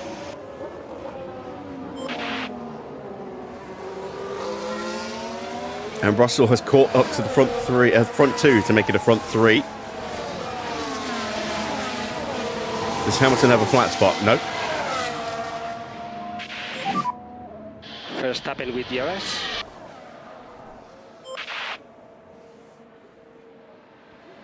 The game doesn't really give you flat spots. It just takes tyre life away if you lock up. You lose 4 to 8% depending on how severe the lockup is. And depending on the compound, I think possibly. But certainly depending on how severe the lockup is will determine how much you lose. Yep. Charge on.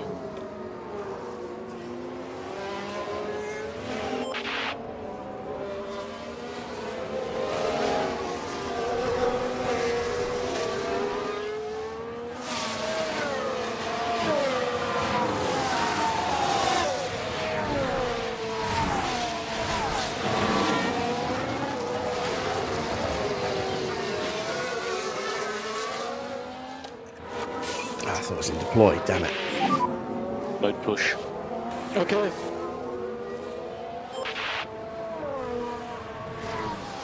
Hamilton's out of battery. And possibly out of DRS. It's going to be very tight. Yeah, we just missed it. And just a Max missed it reminder as on well, DRS. but he's got a lot more battery.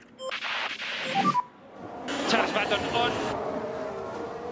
I'm surprised we haven't seen the stop yet. Maybe that'll change at the end of this lap, who knows?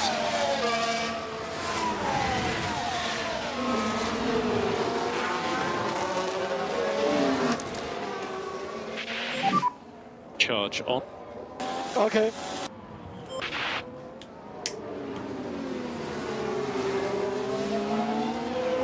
Definitely don't have the pace we need right now, but as I say, we're getting the medium tyre out of the way. The softs should perform better. Charge on. Okay. But I think we do need to move Max ahead now. Mode push. Okay.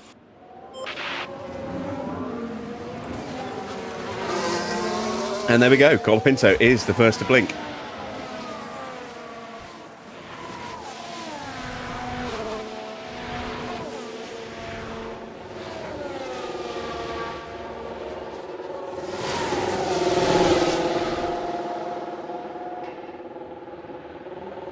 So Max gets through.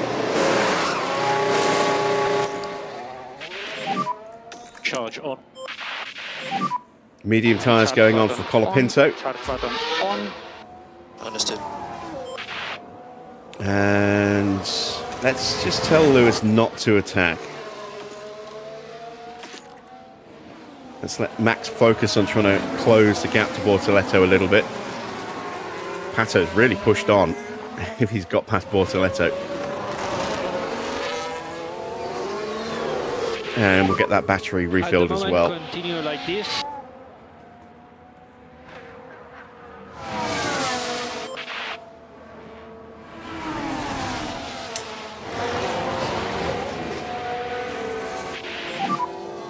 Lawson behind with DRS.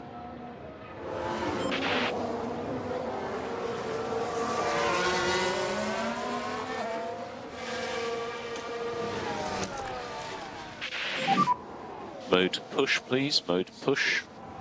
Yeah, okay.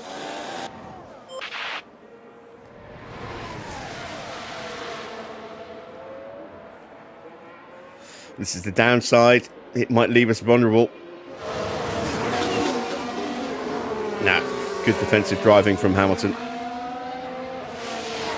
Pulled out to block off Lawson's route through and then covered him back on the main line again.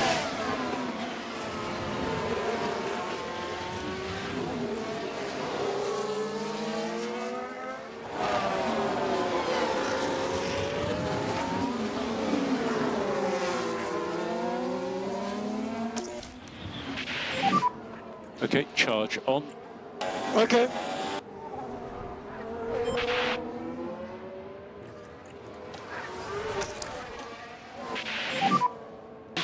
Schumacher down to 10th as Norris gets through. Oh, Schumacher's had an off. Locked up at turn 10.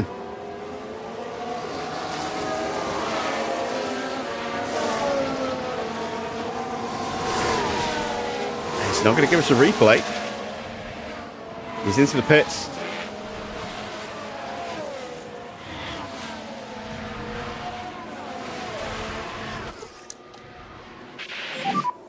Charge button on.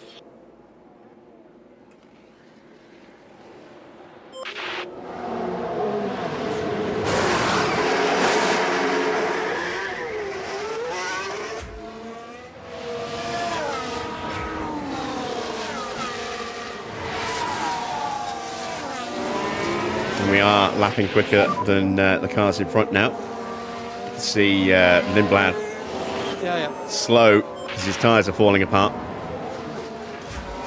Stroll not much better. Bearman has got some pace on the pair of them on his mediums. O'Ward just about hanging on to the back of Bearman. And we're quicker than Bortoletto as well. So there we are. We're almost on them.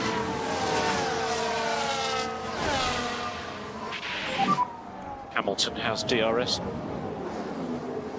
Do I let my guys race? Yeah, normally. But when we're in situations where it does more damage than good, I will tell them to hold back. I try not to impose team orders. Sometimes you kind of just have to, just to protect, the position that you're in.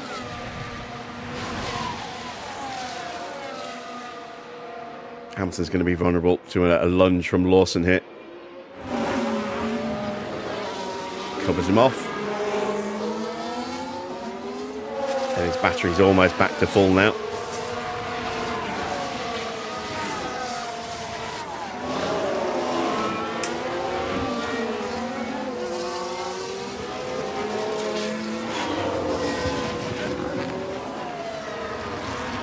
Big gap has opened up between the front three and Ocon. That's now 9 seconds. That gap's exploded. Piastri's trying to punch his way through. He's going to have more pace than these two, but there's two of them, which is going to make it harder. I start understeering a bit more. And Kimi's in. Kimi going for the undercut. Available. As Lindblad gets past Stroll, those two fighting over P12. Hard tyres going on for Antonelli there. And Bortoletto is in. We were just about to catch him, and he's gone. And Hamilton could be at real risk here, having to use the battery just to try and catch up to Max again. But we've got the grip in the corner, when you can. and arguably the skill as well. Start to drop.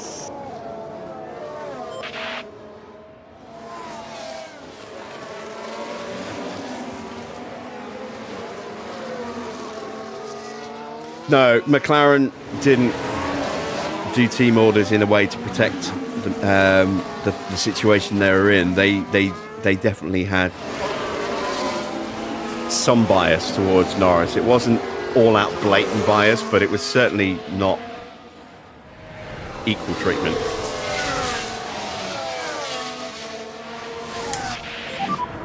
Loss on DRS.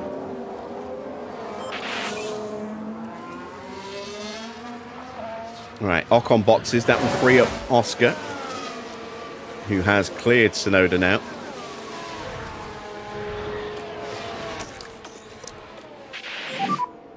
And charge button on.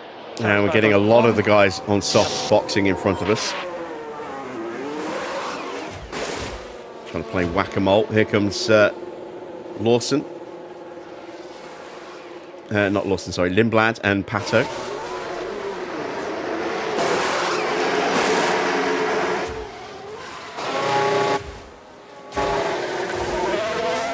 Mediums for both.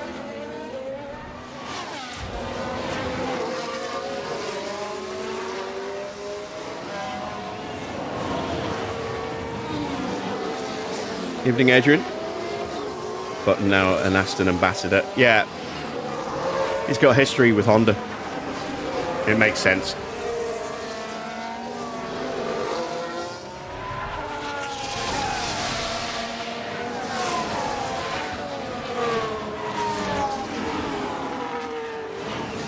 He got his first ever win with Honda.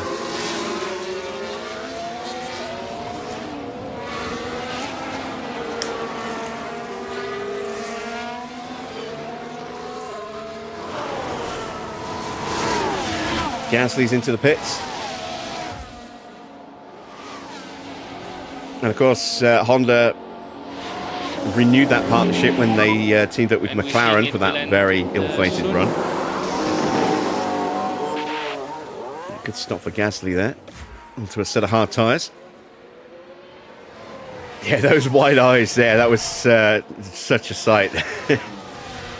Looked like someone had just shot 10 cc's of pure cocaine into his backside.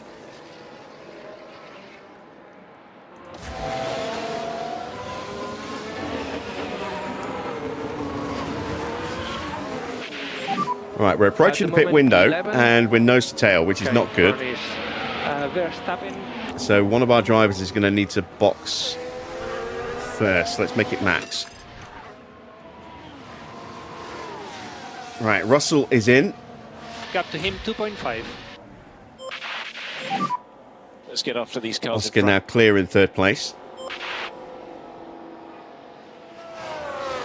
Tsunoda's in as well. Good stop. Here comes Albon as well, and Stroll.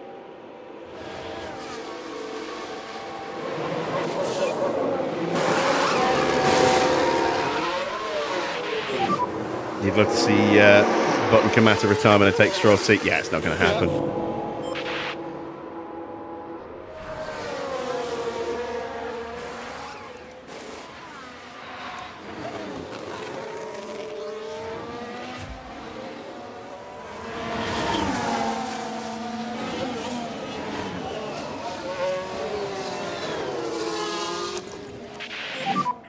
Energies are good. Understood. And try to cool down. This will do a little bit of fuel saving actually with Lewis while he's tucked up. Understood. And we need lift and coast. Into the pits comes race leader Charles Leclerc. Now, is he going to get undercut by Antonelli? On. I think he will. It's about 20 seconds. It's going to be tight, but Antonelli should go through. Good, tidy stop as Norris peels into the pit lane. We're watching for Antonelli. Antonelli and Russell fighting. And there is Leclerc, and Russell tries to go through but can't make it.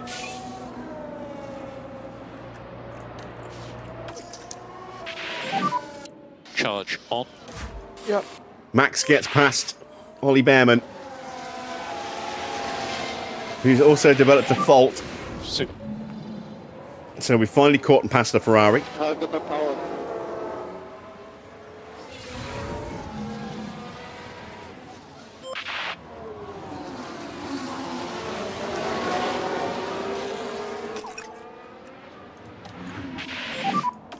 No lift off needed. You are doing a good job. Understood. All right, we'll call Max in this lap.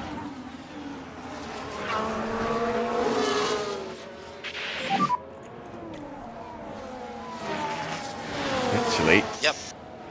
let's call Hamilton in this lap. Or this next lap, not this lap. Oscar's in.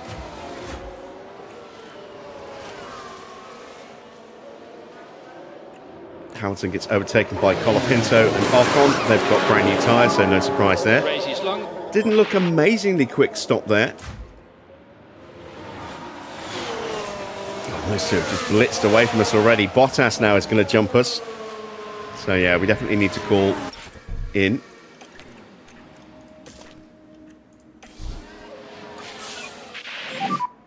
And box this lap. In fact, we box, might pit even be able to confirm. get away with calling them both in. Gonna box this up. Oh, look at this. All right, full defense. Try to stay in front. Yeah, we can call them both in. There's a big enough gap now between them. Box this lap.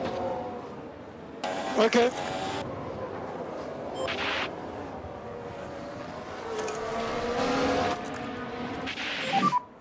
We need to maintain position. Okay, remember mode push. Yeah, okay. All right, through goes Bearman. Is Bearman going to box his lap? That would not be good. I want Bearman to go one more lap. At least one more lap. He Charge does. on. Yeah. Max is in. Hamilton's in. This in. might actually be a little bit tighter than I would like. Yeah. Just got to hope we don't get a bad stop now.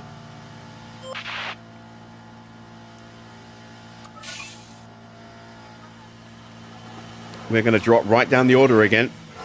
A 1.9 second stop. And a 2 second stop. And beautiful teamwork there to make that double stop work beautifully. No delays for either driver. Perfect execution. Max pops out right behind Lawson.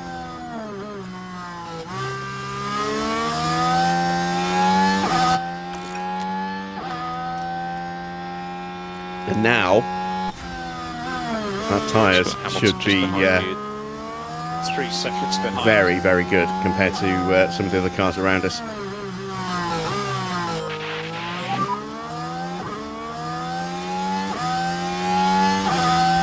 So in front we have Verstappen.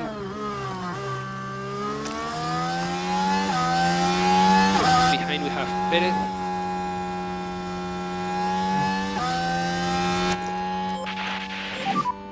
Mode push. Okay. So Track temperature back down to 39 degrees. That'll help with the softs.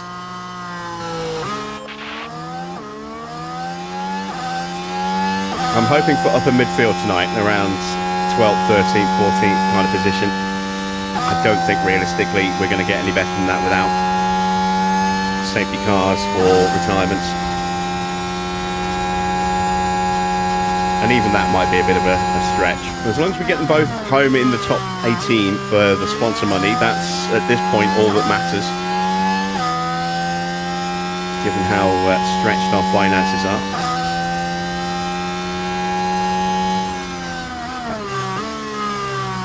Tyres almost in the window. Even Victor.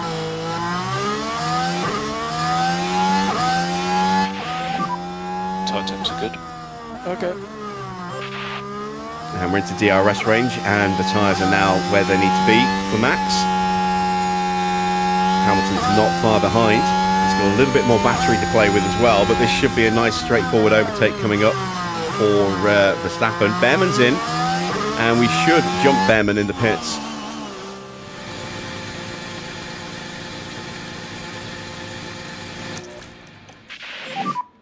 We need to reduce K1 usage.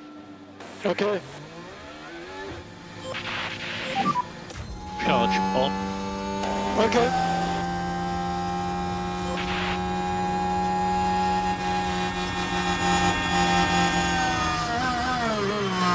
Couldn't get through. Hamilton gets through ahead of Bearman. There is Ollie.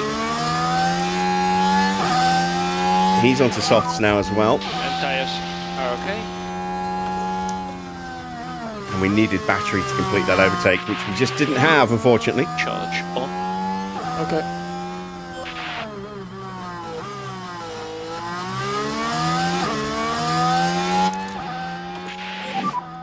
Charge on.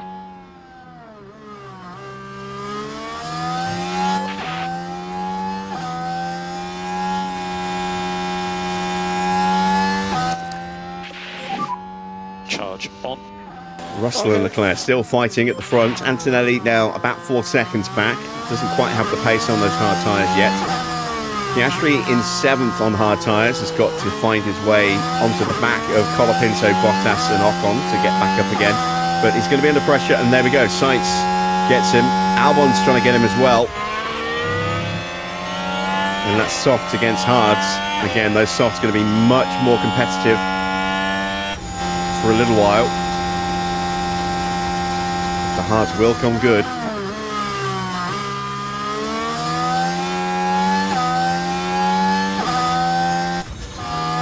Bearman gets through.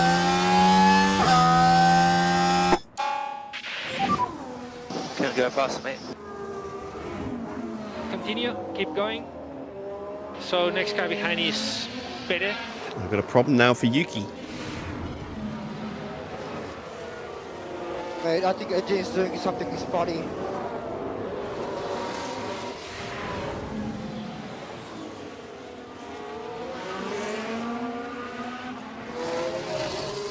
New fastest lap for George Russell at 1:14.8.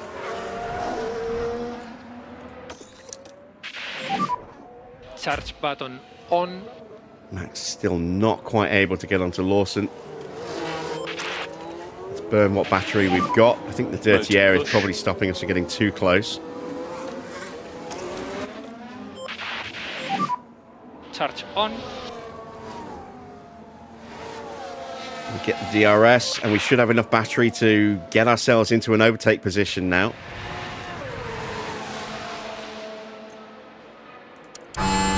Oh yeah, big overspeed. And waited too long to go into clean air. So, next lap then.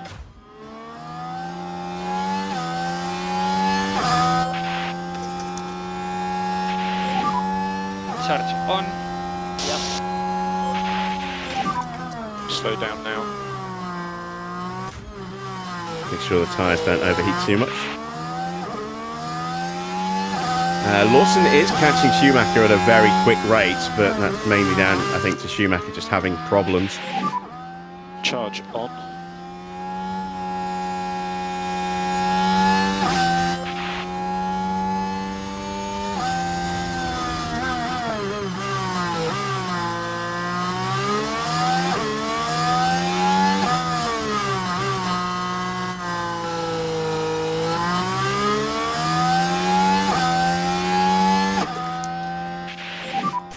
Charge on, please.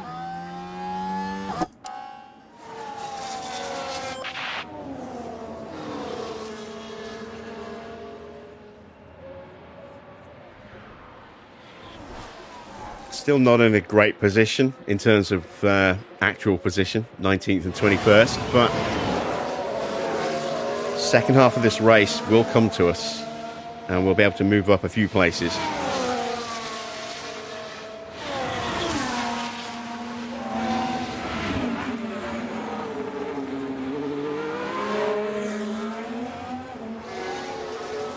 Right, we've given Max a little bit of clean air.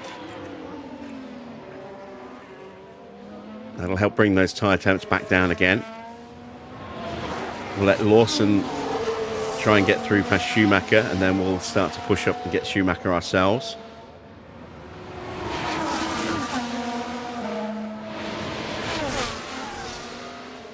Oh, that didn't take long.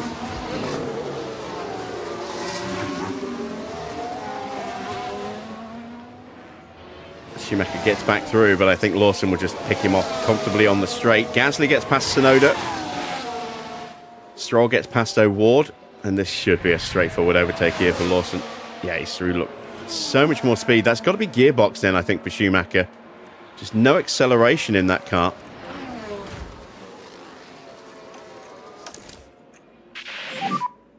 Charge button on. Hamilton with a very tentative look there, but backs out of it. Let's do a bit more fuel saving as well.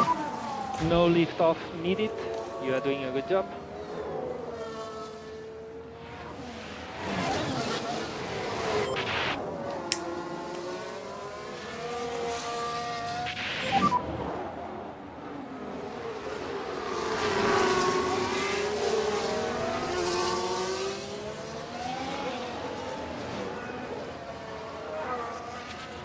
Tsunoda is falling down the order.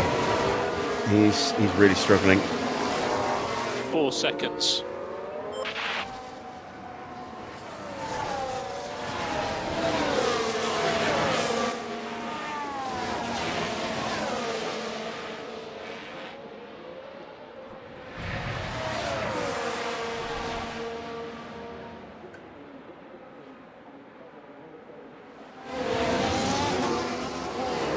Tsunoda gets through, and this is good because this will hopefully slow down everybody right behind him and bring us a little bit more into contention.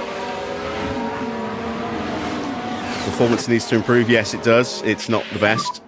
And we need to increase lift We are post definitely by 30%. adrift from the rest of the pack, who are all separated by about 2%. We're about 6-7% behind everyone else.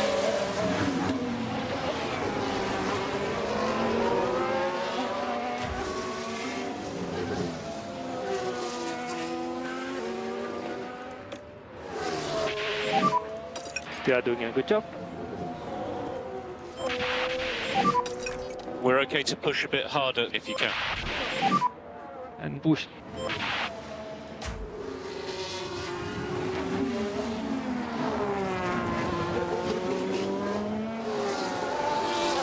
New fastest lap for Carlos, 1:14.6 as he gets his way past Oscar. Bottas takes Ocon.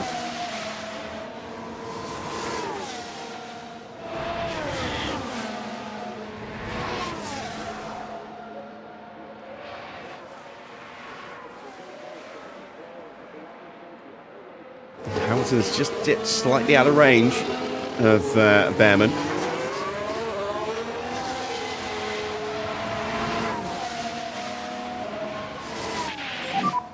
What about tyres? Fuel saving will unfortunately do that. We can turn that off now. Go to neutral.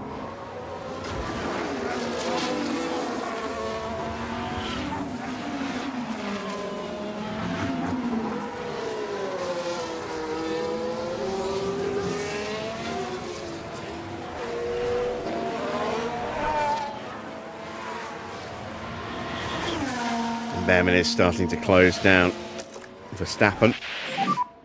Use the energy. Understood.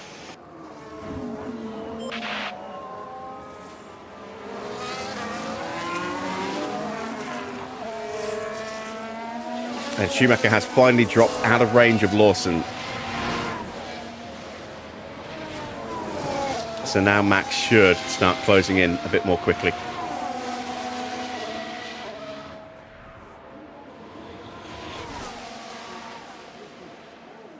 Stroll and Bortoletto fighting over P14 right now.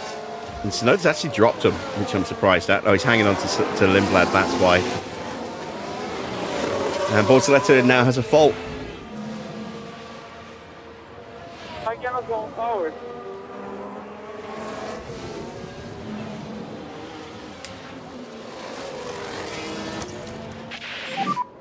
Charge on. Right, Hamilton back in range of Bearman. Bearman closing down Max.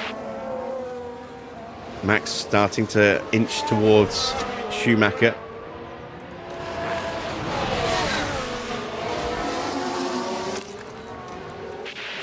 Let's use that pace now. Try and stay away from Bearman and try and leapfrog Schumacher to get close to Lawson again.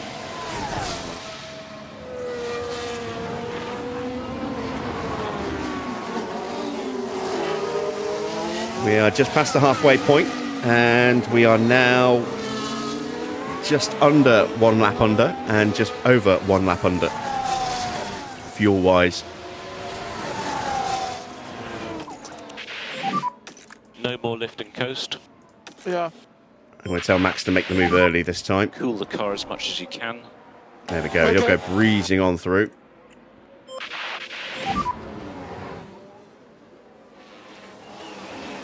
Yep. Good job. We're P18 now.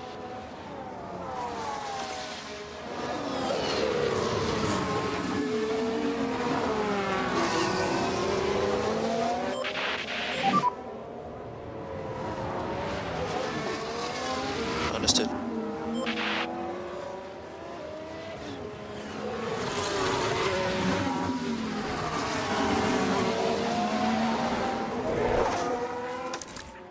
That's it for battery for Max. On. Yeah, okay. Couldn't quite drop Mick. He just managed to stay in DRS range.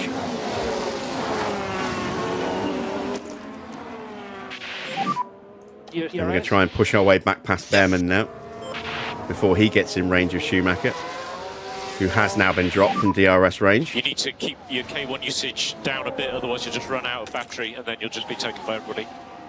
Okay.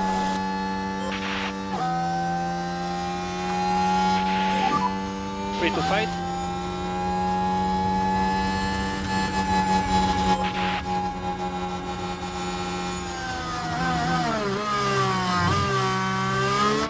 And there we go. Nice little overtake. Schumacher up next.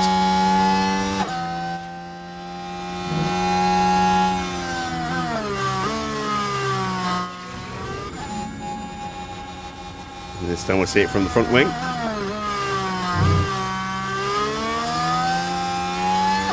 And a quick cut to the back wing.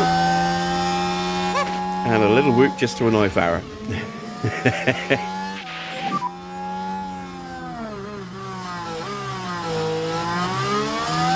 Let's concentrate. Right, we should be on to Schumacher for the same move next lap. In fact, we should get him before we even reach turn 1.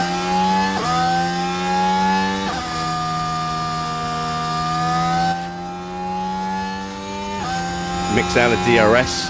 His battery's flashing. I wonder if that's what his fault is there. Maybe it's battery. But he's got no battery in this car right now.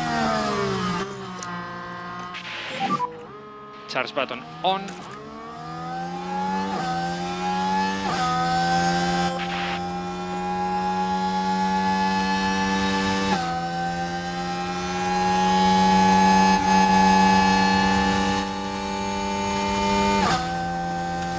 Through we go. Is Bearman going to punch through? No, he's too far back. Oh, yellow flag. In front Schumacher's we have Verstappen. had a moment. Looks like a spin. 2.5. Let's see if we catch that on the back of this replay. Heading down the straight, it's certainly inviting.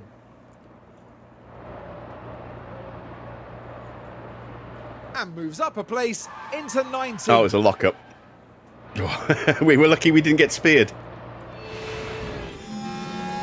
If we'd gone round the outside, I think we might have been speared there. We're lucky we went up the inside. All right, Max has caught up to Lawson. Charge on. Okay. Go back to doing lift and coast now. Okay. We need to do full management on this set. Okay. And Lawson's pace has definitely dropped off, a 1:17.1.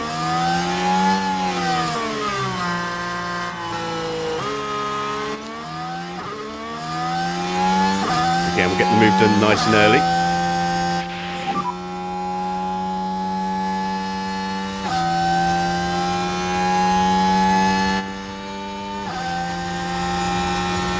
Remember, long way to go in this race. Cool the car. Ah, damn it. It's me trying to be too clever. I shouldn't have turned his fuel save down. There's so much you can do. All right, we'll do it again on the next lap. Bearman struggling now. as far as we can tell, they've got a fault with the car. So whatever's wrong with his car's just gone orange as well. There's a few sick cars out there, but they're all, well, two of them are behind us, unfortunately. Hamilton's now caught up. Charge button on. Which means Bearman's right there as well. These tires.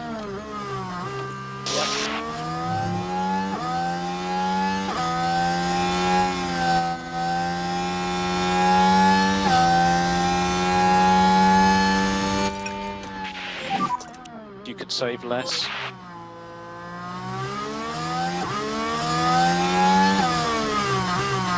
Let's just get the move done. So mode push.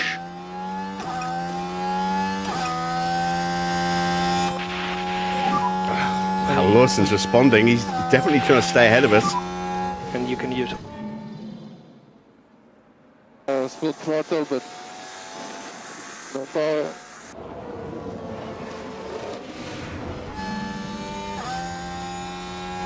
It's going to have to be a hell of a lunge if we're going to get him. He's too far back. This.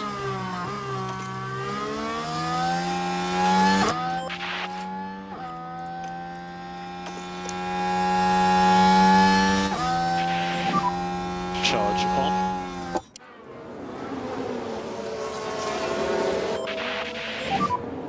charge button on. Look at the pace in front here. Stroll holding up Tsunoda, O'Ward and Lawson really badly. Their pace has collapsed. Stroll's tyres must be really struggling if he did a 120. Hamilton behind you.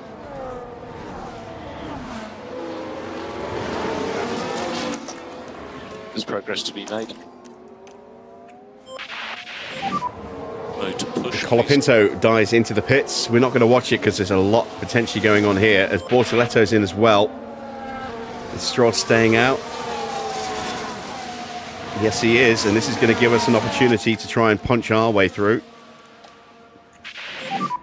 He does have DRS on you. Yeah.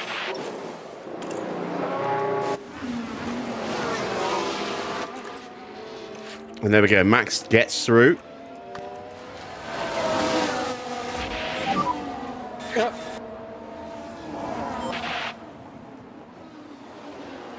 Hamilton's right there as well.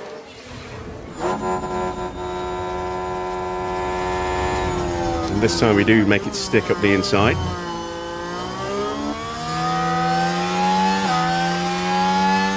Not too bad, huh?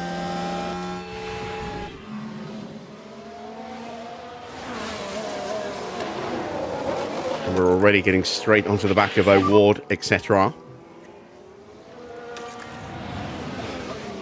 Continue like this. Charge button on.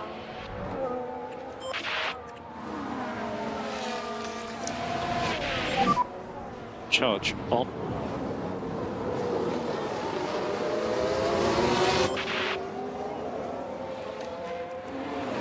Sainz dives into the pits. And more energy available.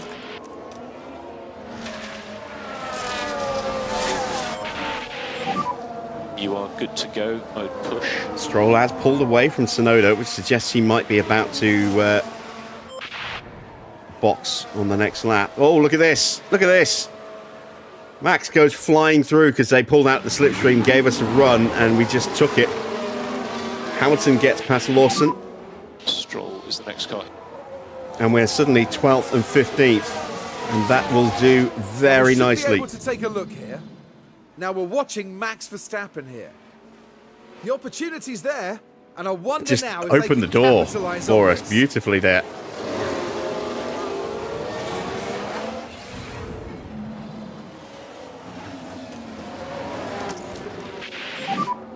Charge on.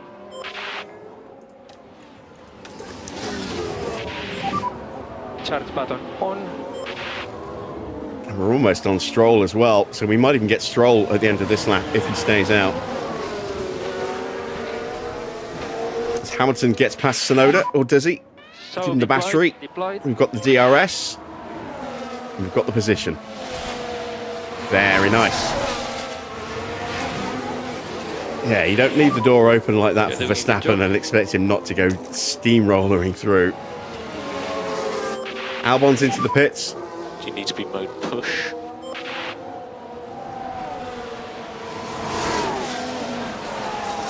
We're just outside the range of O'Ward, but we're away from Lawson, so that's good.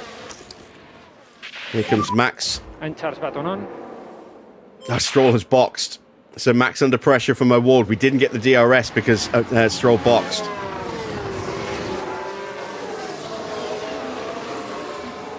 But we can fight him off. There we go. Charge on. So 10th and 12th. It's amazing how quickly things can change. But of course we're getting undercut. So once again, we will be down at the bottom. 0.9. So Race is long. let's flip the script a little bit. Okay. Let's go Mode push. all out with our tyres. Box slightly early. And then look after our final set. And see if we can get an undercut on a couple of the cars around us.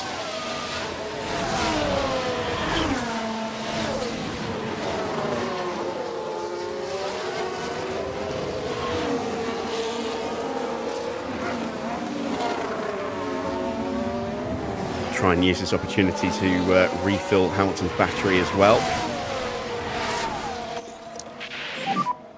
And charge button on. Charge on.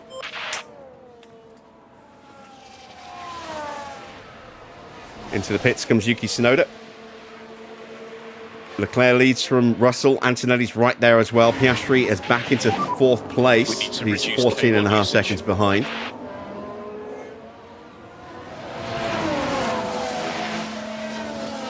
Let's finish the fuel save with Lewis as well. We need big lift off. And try to cool down the tires as much as Once again, they're possible. too close to each other to box them at the same time.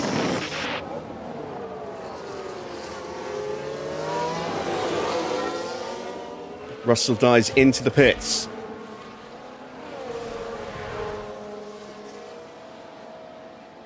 Is this going to be mediums or softs? Could actually be hards, thinking about it. It is hards. Keep going.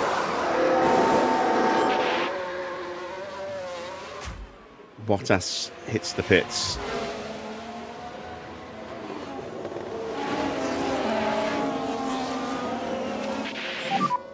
Very happy with your tyre use.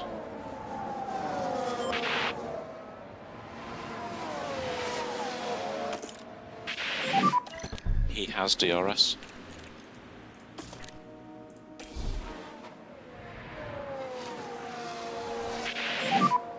Box this lap. Yeah, box.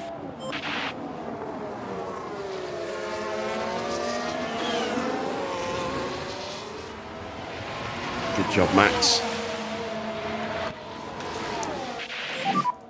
Charge on.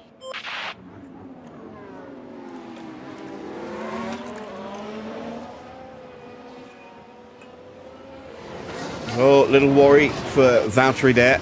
Now this was Valtteri Bottas, Fresh out of the pits, I think. and they just can't keep on the track. Just- well, hopefully not a Just sign a of little things to wide. come. Only put a wheel or two over the paint net. It's been a quiet race. I wouldn't say it's been uneventful.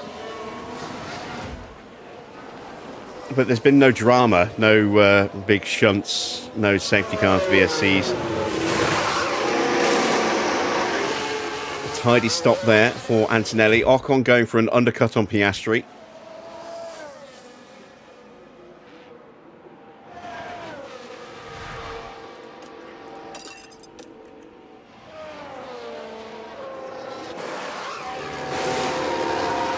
That was a nice stop.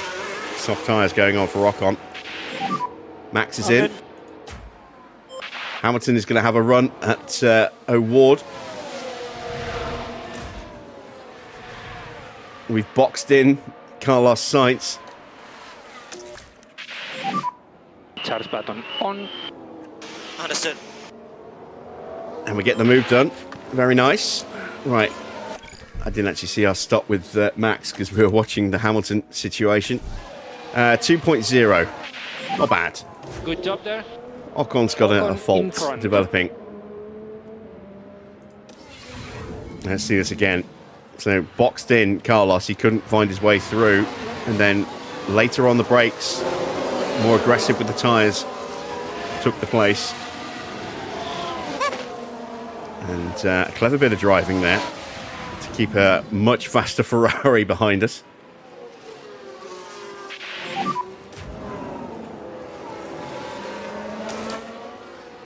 Car ahead is now Leclerc's in from the lead. Gap ahead 4.4. Car behind is Sonoda. Gap behind is 3.5 seconds. Was last night's race a good? Yeah, you definitely want to watch last night. It was a sprint. We got a really good haul of points. Through goes George Russell into a net P1. Antonelli is there, so that's P3 now for Leclerc. Piastri is going to need to stop again. Into the pits now for Lewis. So Max P19 at the moment, which is a little better than where he was when he came out the pits last time.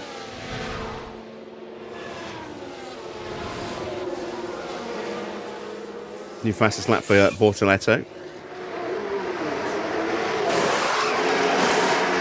Oh, 1.8 dead. Our best ever stop with Cadillac. And what's a white line Best on it? stop of the season, unless someone else has done it this year. That might even show up as a 1.799, which is the ultimately best pit stop you can do. You can't go any quicker than that. In front we have Verstappen. So gap to Verstappen. We're out behind Max. 1.3. Car behind is Tsunoda. Gap to him 2.6. 21 laps to go. And we are 18th and 19th. Manage front tires. We're going to get Bearman on an undercut. No leaf. Might well get Lawson on an They're doing a undercut. good job. And O'Ward.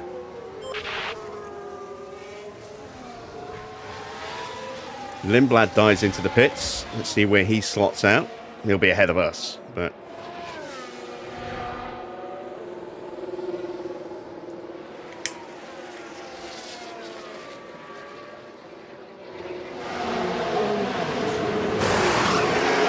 and there we go. Lawson and O'Ward and Bearman are all in.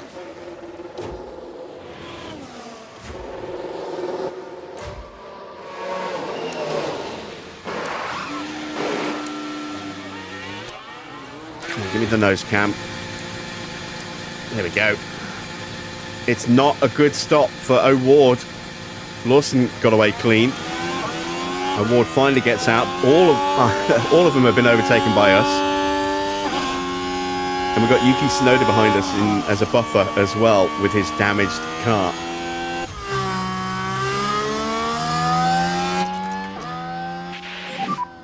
No management required. Yep. So we have definitely done well to get ourselves P15, P16 after the round of stops. Tyre temps look good. And we're in excellent position now to push on.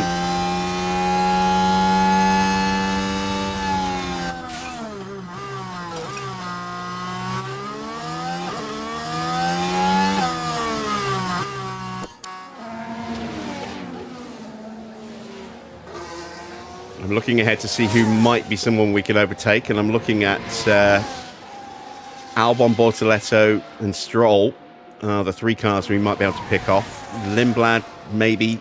That car is quick. Colapinto, maybe. Again, car is quick. Definitely got our work cut out if we want to try and get a point. Which is why I'm getting that last little bit of fuel saving done with Verstappen now.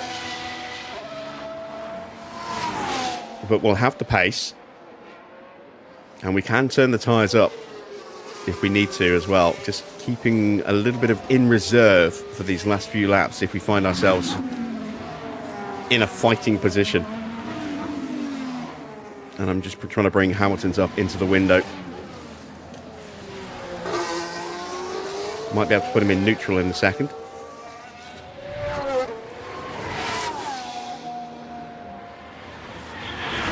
In fact, we're going to undercut Bortoletto if he has to stop. Actually, I don't think anyone is going to have to stop. Gasly will probably need to. a late stop for Stella Soft. Same with Piastri. I would imagine he's going to need to stop soon. A 1:16.8 is slow, considering the cars around him. And there we go. We're done with fuel saving for Verstappen now. And Piastri's got a fault. Maybe that's why he's dropped off a little bit. But it looks like they're carrying some kind of fault. So, champion in trouble.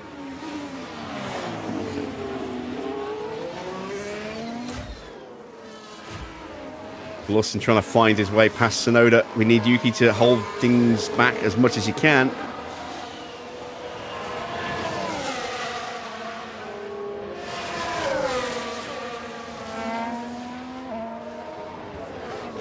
There we go, tyres are at the temp. Let's ease the wear rate down. Let's go into neutral now. Take it easy there. Understood. And Lawson does get through, but that would have cost him a little bit of time, fighting side by side through the opening part of the lap. But Hamilton's buffer has gone.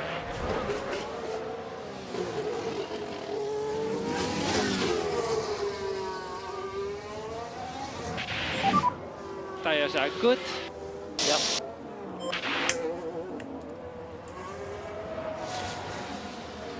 We still have a long way to go. Still have 17 laps to go. Which is why I'm not turning the tyres up yet. I want our closing pace to be good at the end of the Grand Prix.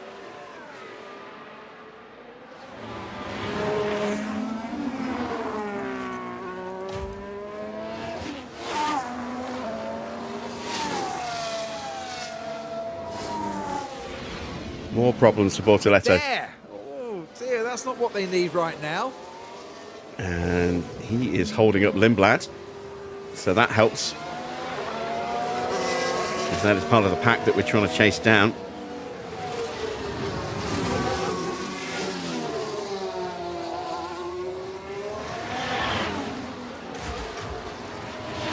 Norris and Bottas fighting right behind Gasly.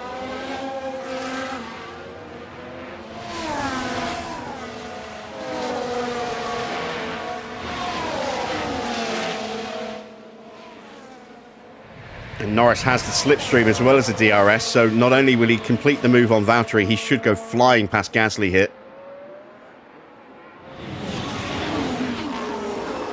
And he does. So Norris unleashed into P6, ready to go chasing after the cars in front. Lindblad finally gets past Bortoletto. Not a good lap for Stroll. We took a second out of him on that last lap. That's good. Keeping Lawson at bay.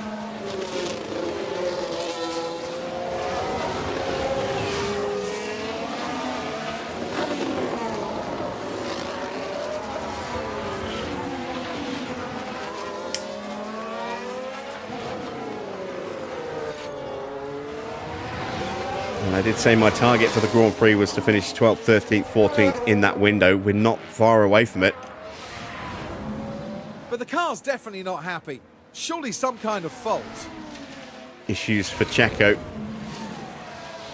And that's him being lapped by Oscar. Well, it should be, but apparently Checo didn't get the memo.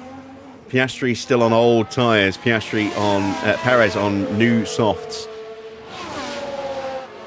And this is really hurting Piastri. Is he going to box? If he is, it's going to have to happen soon. Otherwise, he's going to lose way too much time. Stroll recovers with a really good lap.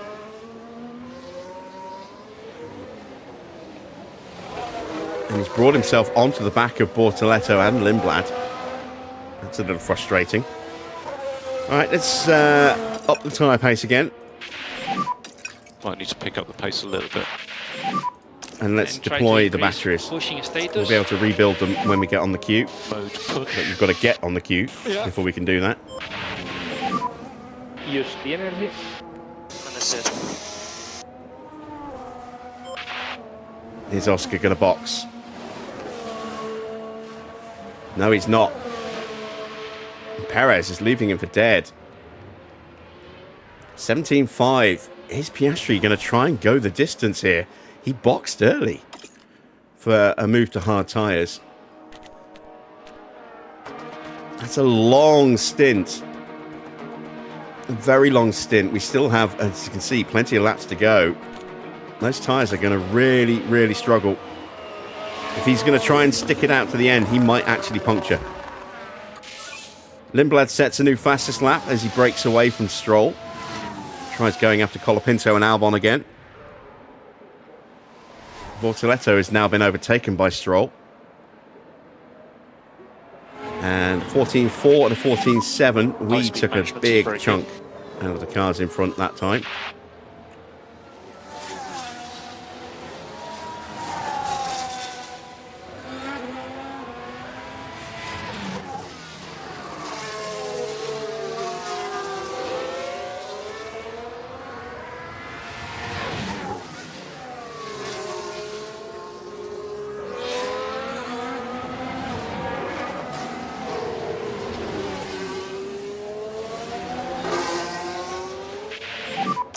What about tyres?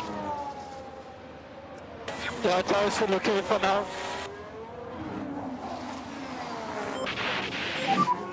Charge on. Okay.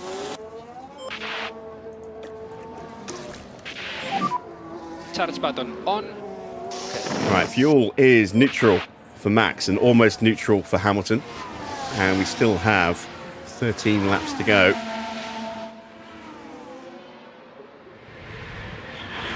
Took a second out of Bortoleto again that lap.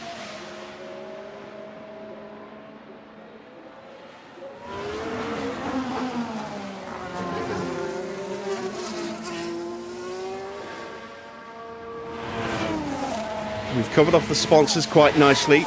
Top 18 for both, easily achieved at the moment. We're pulling away from Lawson as well. We could leave our tyres like this now for the rest of the Grand Prix. That's kind of the plan for now.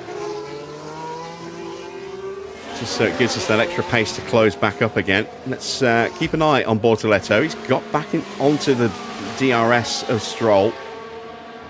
Is that him improving his pace or Stroll's pace dropping? And you can see a three-way fight in front. Gasly, Colapinto and Lindblad. Gasly is dropping down the order. Again, he hasn't stopped yet. He did a 1:18.0 last time. It's going to be slower this time round. Piastri's pace still not great, a 1:17.7. He's being closed by nearly 3 seconds on that last lap from Ocon, who's almost in range. A 1:18.7 for Gasly. That's slowing everybody down, which is helping us close the gap. And again, he is running the risk of puncturing if he tries to go the distance. I don't think he'll make it.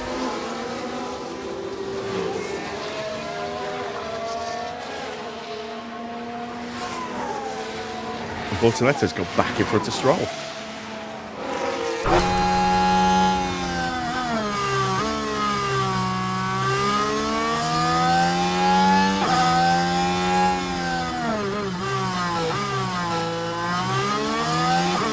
There they are.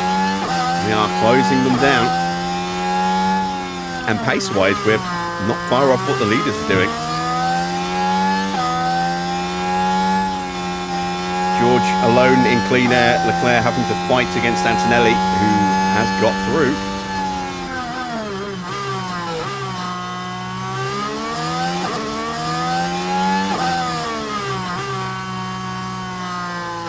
There are the leaders. Going through turn 5 into turn 6. We've got a yellow flag.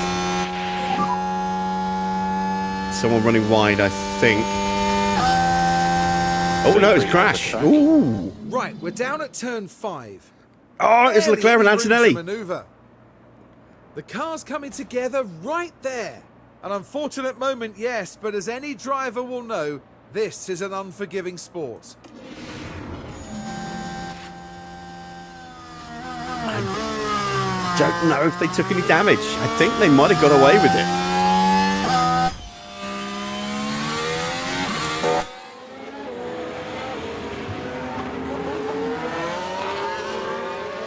think they got away with that. Lucky boys. Will that be a racing incident? Yes, it is. Gasly dropping down now to 14th place. And he's punctured. I said he was going to puncture.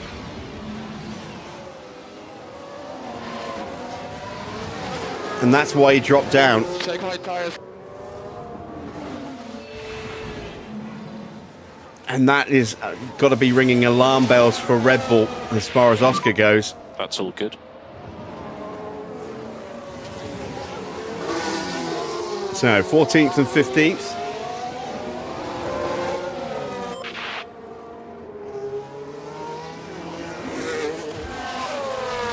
And we're almost in range of Bortoleto.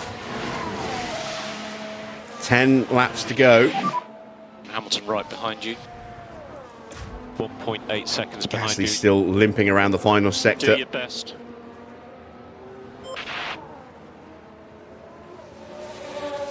And into the pits he comes to change that tyre.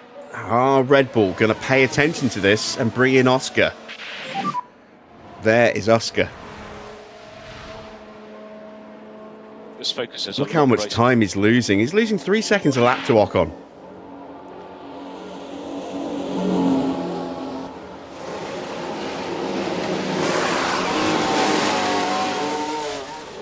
Decent stop. Soft tyres going on.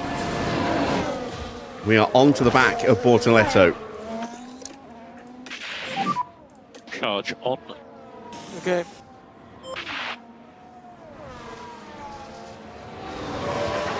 And Piastri is running the risk, depending on if he punctures and where he punctures, of dropping completely out of the points and behind our drivers.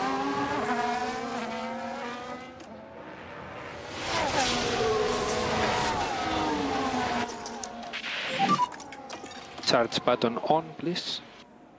Understood.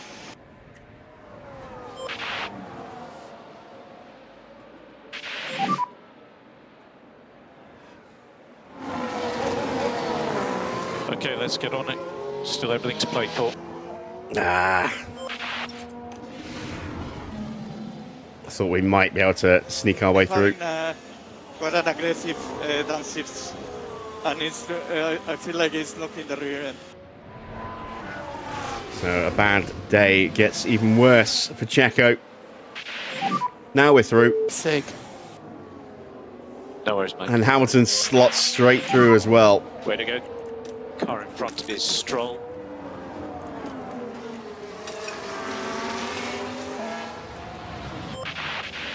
All right, Stroll if up you are next. able to increase pace, it would be a good time to do it. This is the view I was hoping to see, but it's a little further on than I was hoping. I thought we might catch the end, the tail end of the overtake of Max. We didn't. It was already done. Leclerc gets past Antonelli again. Hamilton has DRS.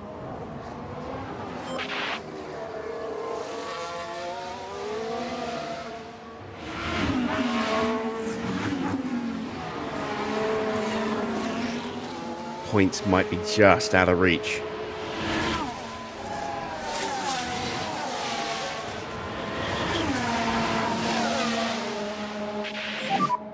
Hamilton has DRS, 0.8. Piastri is still out there. He's doing 118.3s now.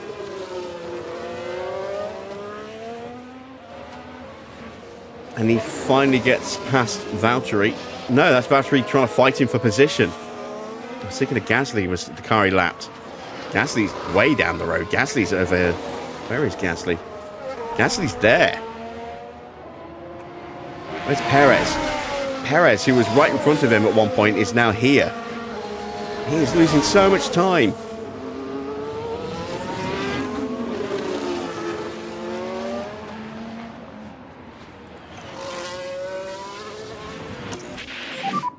Next car behind is Hamilton. Is he going to box? Hamilton 1 second behind. A long way to go. No, he's staying out. And he's going to get picked off by Valtteri here. Push. And surely it's now just a matter of time. He is trying to go to the distance, to the flag, and I don't think he can. We are closing in on Stroll comfortably here. It took a second out of Lance Stroll on that lap. Stroll is the next guy. How far till points? 7 seconds. Just do your best. 7 laps. We're not lapping quick enough at the moment.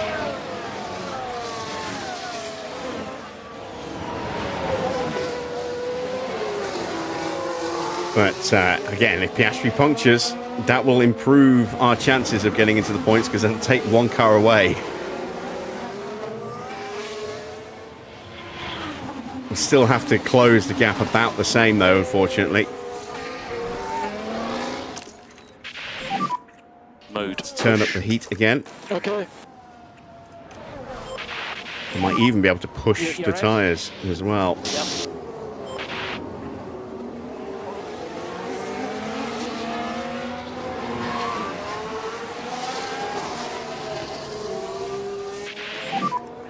Car ahead is now Stroll. Stroll just... Come on, let me get him, let me get him, let me get him. Ah, did I get it? I don't think I did. No, I didn't. Damn it. Okay to push harder through 6 and 7, if you can. Hamilton's having a look, and we've got the run anyway. 6 laps. Piastri has punctured. Okay. Where was he on the lap? Oh, he was at turn 3. Well, the exit of turn 2. That's a disaster. An absolute disaster. Car behind is Hamilton.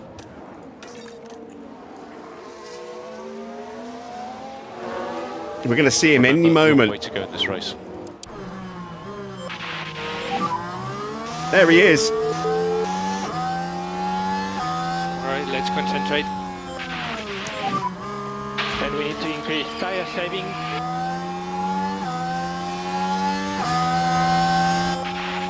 It's P12. Slow down now. Okay. We have to get past Stroll Charge on. at the start of the lap.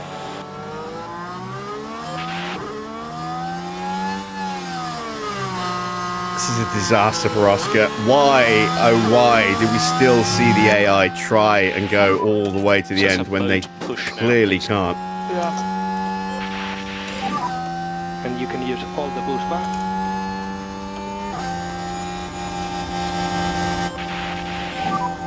Cool the car as much as you can. Yeah. Hamilton will follow through. 5 laps to go. Lovely stuff. Understood, you are doing a good job. So P12. So in front we have Verstappen. We need to do full management on this set. Yep. Charge on. Evening, Army. Charge on. Right, can we catch Colapinto? We've got 3.5 laps to do it. We've definitely got pace. Oh, Piastri gets a mechanical fault as well. Has he even hit the pits yet? Well, yeah, right. It Yes, he certainly has. looks like they've New developed soft a tyres fault. for Oscar.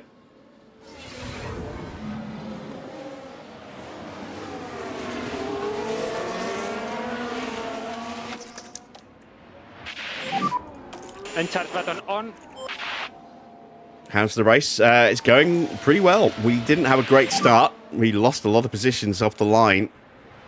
And we toiled in obscurity for a while, but now we are knocking on the door of points. 4 laps to go at the end of this lap. And more energy available.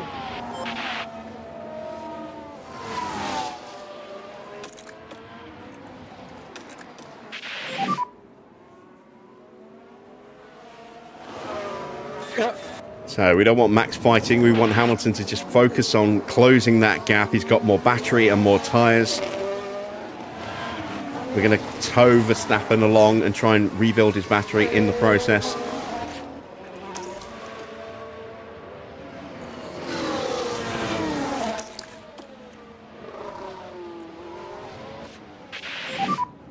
Charge on, please. Okay. And just lost touch. And charge button on.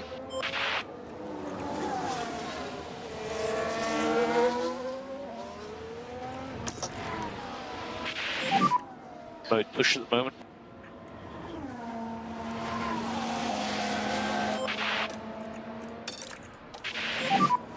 Three laps. The tyre guys believe that we can Stroll is going to try and fight through again. We're not going to let him. You can push. Be gone with you, foul fiend.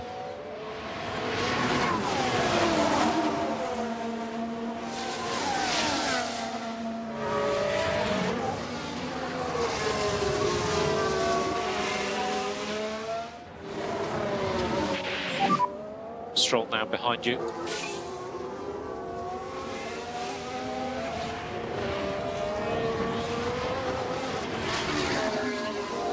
We are hunting down Colapinto. We are going to get 10th place. I don't think we can get Albon on top of that as well. That's probably a bit too far.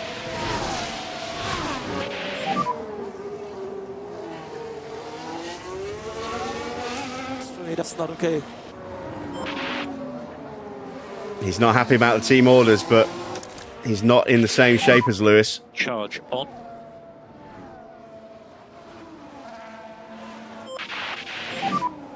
You need to keep your K1 usage down a bit, otherwise you'll just run out of battery and then you'll just be God, Hamilton's in clean air, isn't he? Let's turn that off.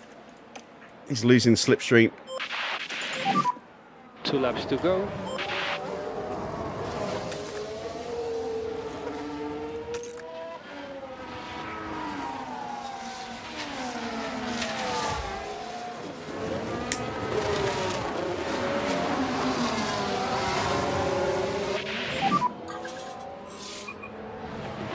Oscar all the way down in 21st place, and that fault of his is pretty severe as well. Bearman fighting with Tsunoda. Tsunoda's so far off the pace now as well. He was way up there earlier on. Doing a good job on tire management. Continue like this. So deployed. Max isn't going to be able to get Colapinto, I don't think.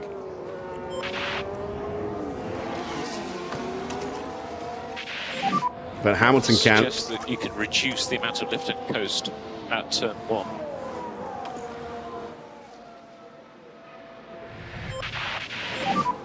1. No lift off needed. You are doing a good job. That's the point. And last lap. Which, considering where we started, is an amazing result. Good job. Next car in front is Albon. That is very much worthy.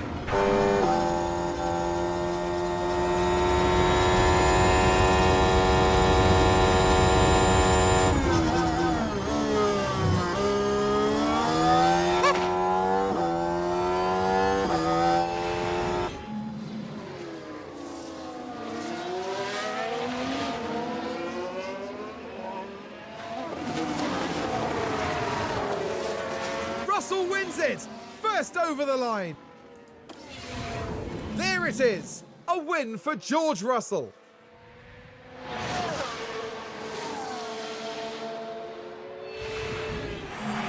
And it's thoroughly deserved. A hugely talented driver and undoubtedly a worthy winner.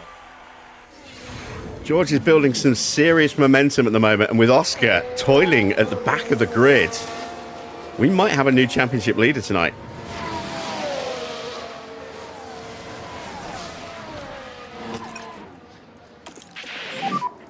We need you to increase lift and coast.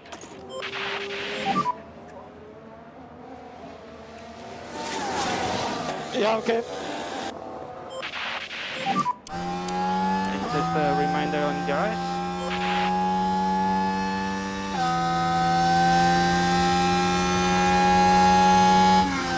It's a point for Lewis, who runs out of fuel. Checkered flag. Well, no, he doesn't. He doesn't. I thought he did for a second. Perez might actually Okay, that's the flag. have blown his engine.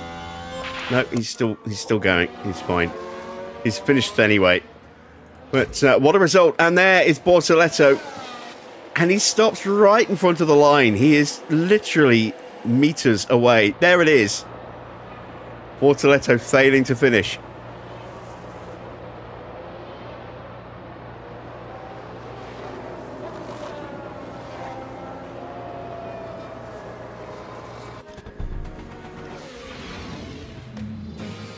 Have to say, George Russell looked excellent out there.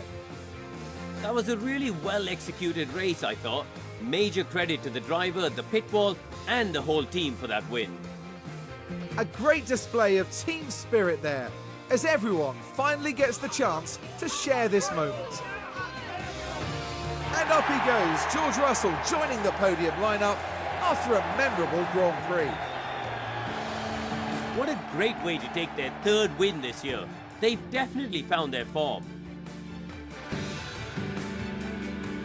And by the looks of things here in Barcelona, the party's only just beginning.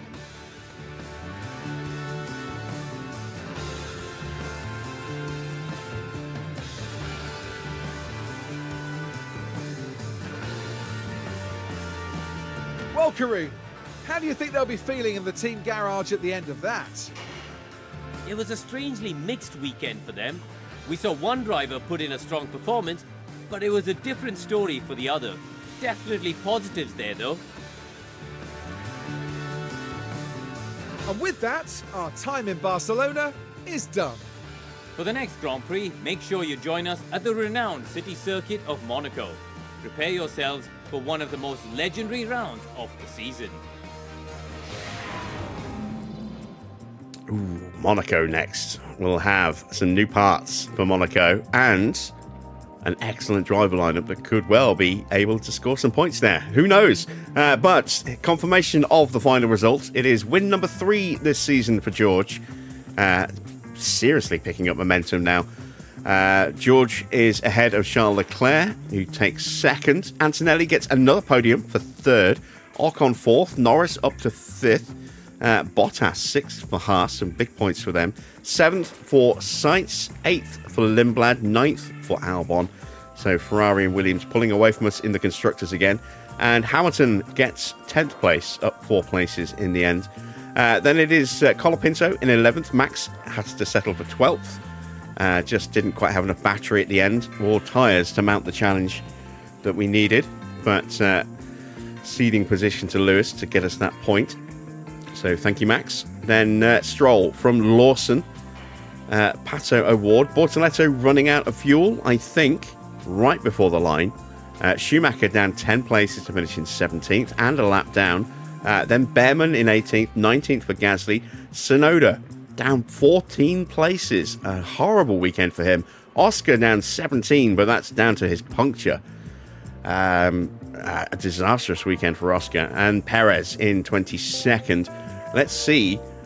Do we have a new championship leader? We do. George goes flying past Oscar.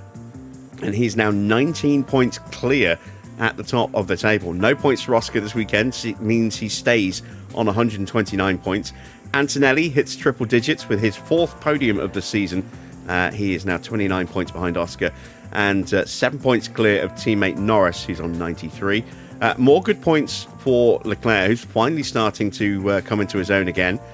78 points now for him, and he's closing the gap to Lando. Ocon moves above Tsunoda. The two Astons fighting amongst themselves in the standings.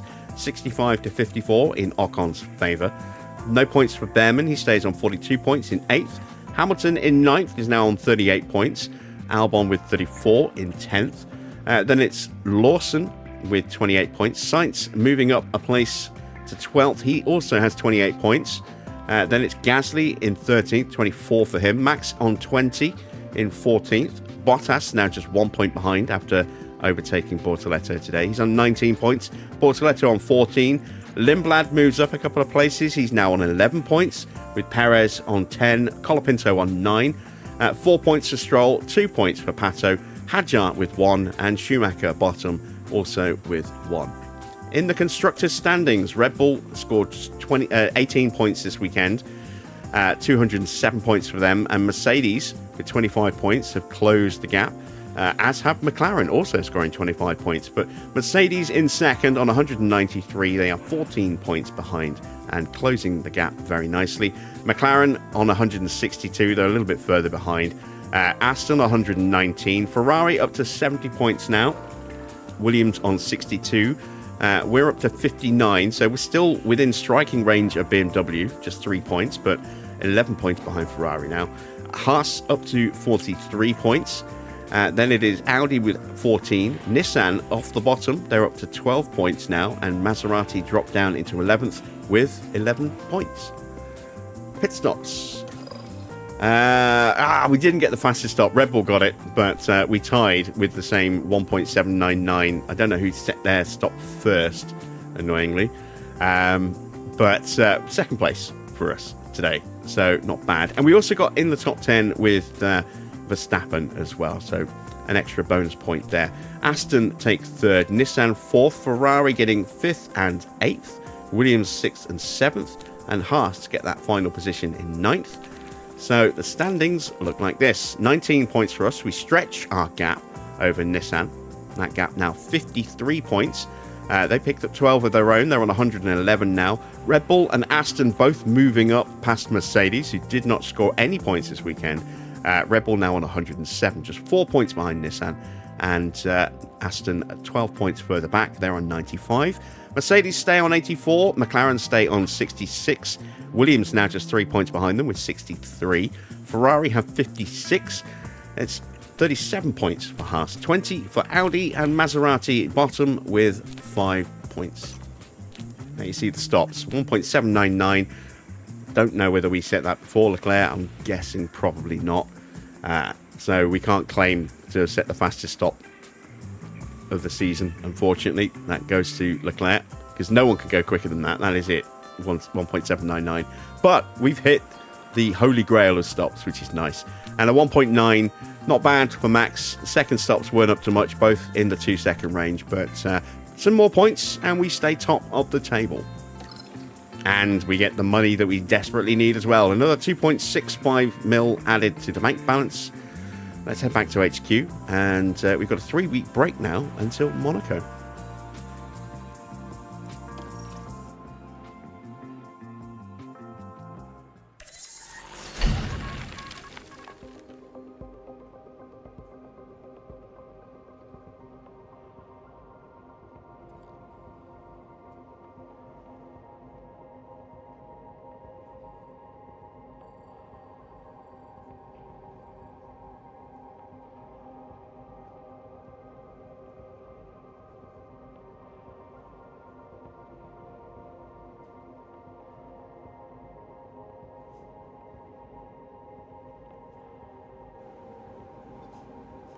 So our front wing project is done.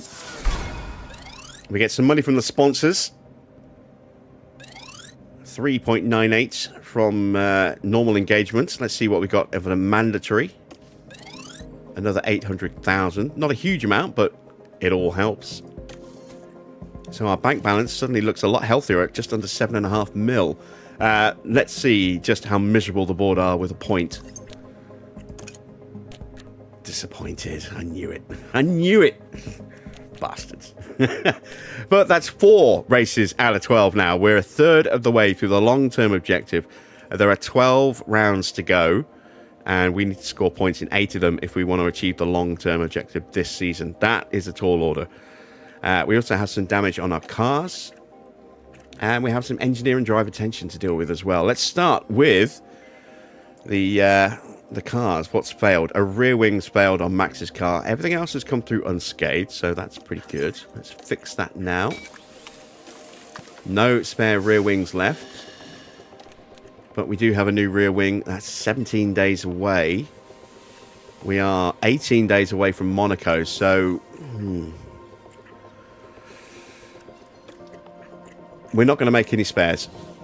We're going to risk not having a spare for Monaco, and then we'll have a new rear wing ready for the round after that. Where are we going after Monaco? Austria. So we'll have new rear wings for Austria. Right. Let's clear out the rest of the inbox. Max and Mark having some issues. Let's see if they'll make nice.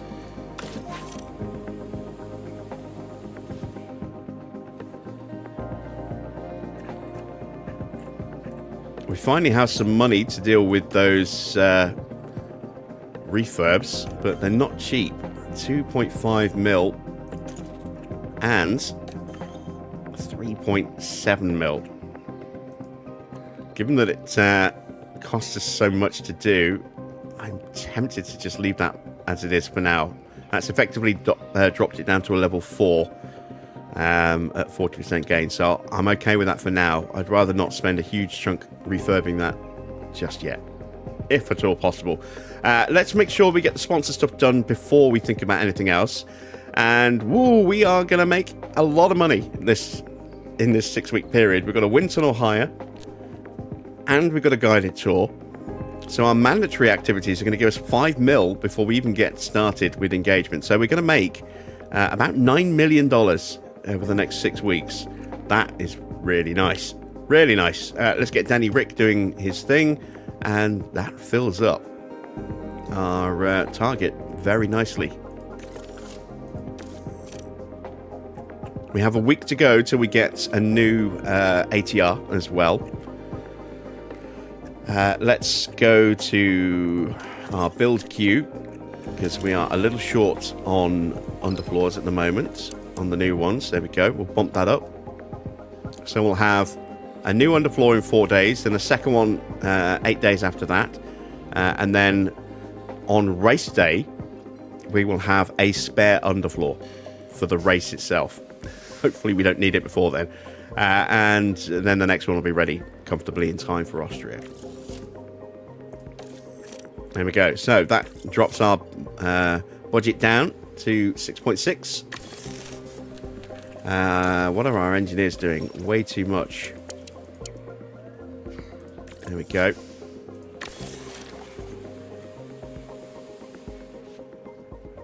Ah, 23 days away, actually. Yeah, let's not take that gamble. Let's make one rear wing.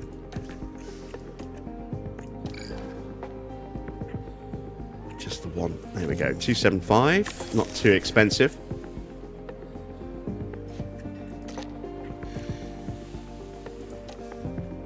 So, we need to have a look and see if we can maybe squeeze anything more out of our car. And I don't think we can really do anything on a chassis now without dropping hours into it. I think we've reached that point of negligible gains.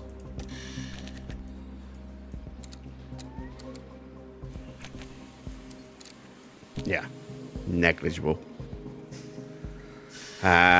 I mean, 0.7 kilometers. It's not to be sneezed at, but it's not worth the cost, I don't think, of designing and then building multiple copies of it. So we'll abandon any further improvements on the chassis from now, I think. Mark III will stay the final mark, it would seem. Front wing, we might be able to get some more out of a front wing. We can actually afford to do another front wing now.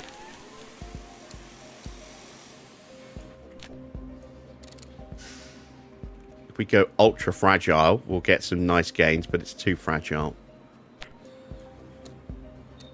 2 to 4. That'll still give us some decent little gains. Can I maybe get a little more out of it this way?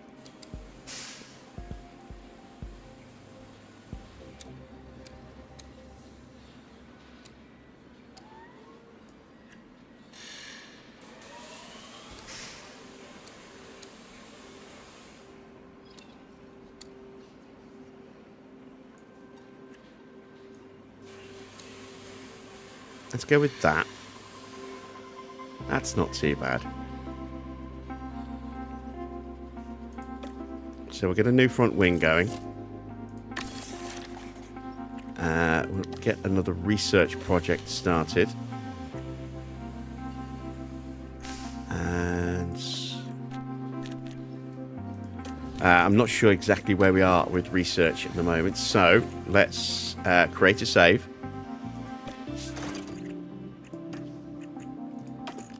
No, we want to do our rolling save, don't we? There we go.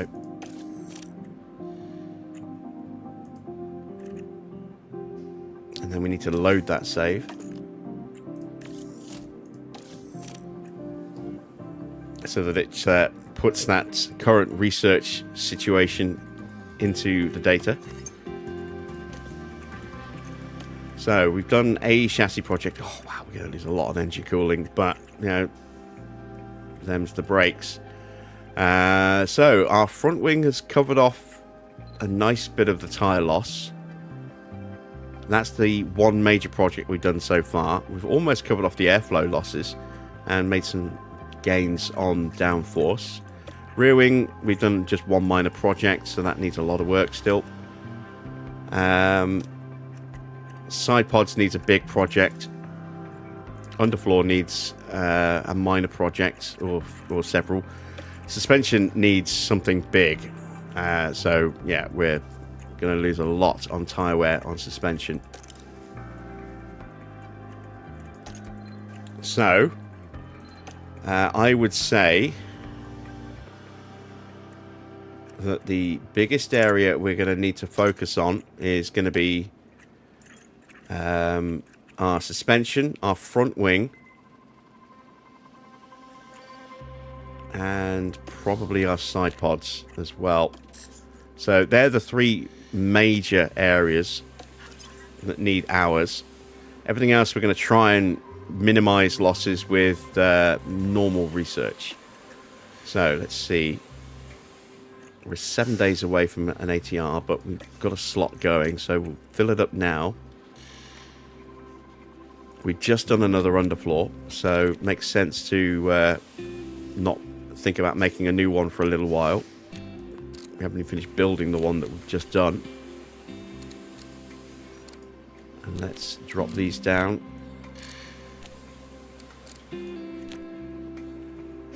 There we go.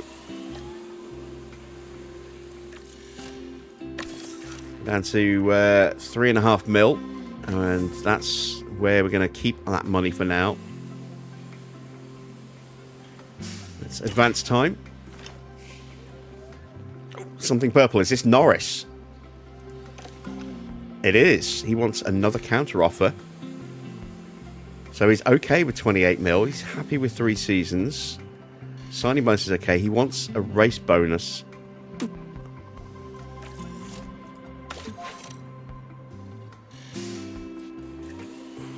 I don't want to give him a race bonus. I might have to up his signing bonus. That's not going to make a big improvement, is it? Barely going to touch the sides. Looks like I'm going to have to up his wage a little bit.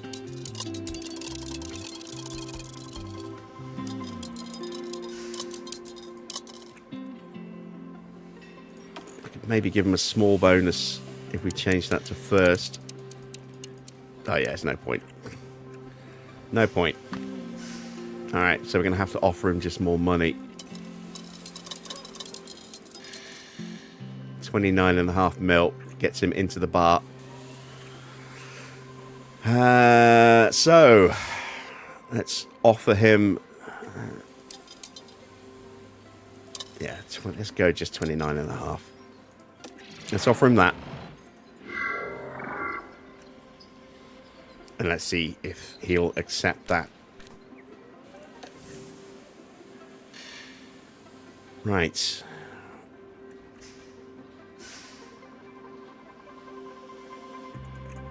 We could have Verstappen as our driver lineup next season,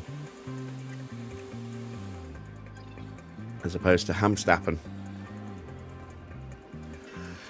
Let's continue. Okay, we have a couple of spare chassis now. We have a spare chassis. I thought we had 2. Oh, of course, we used one, didn't we, to replace Hamilton after his shunts. I don't have any build slots, do I? Yes, I do. Right, let's build one more chassis.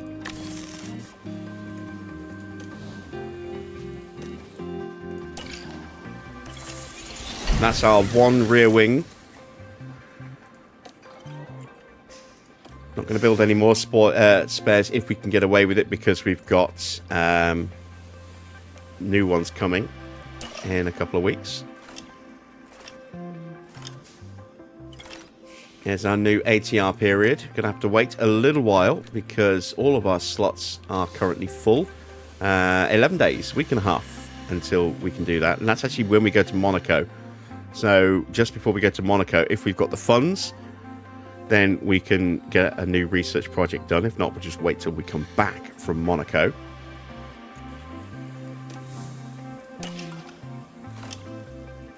About to lose some cash. A couple of mil. Low stock on underfloor, but we do now have 2 new underfloors. No, 1 new underfloor. Now you can see the gains it'll provide. I'm going to wait till I've got them both, so I don't piss off Max by giving it to Lewis, or piss off Lewis by giving it to Max and not the other. So we'll gain a little bit of extra downforce, just in time for a Grand Prix that needs that downforce. Tiny fraction of improvement to dirty air. Non-existent, really.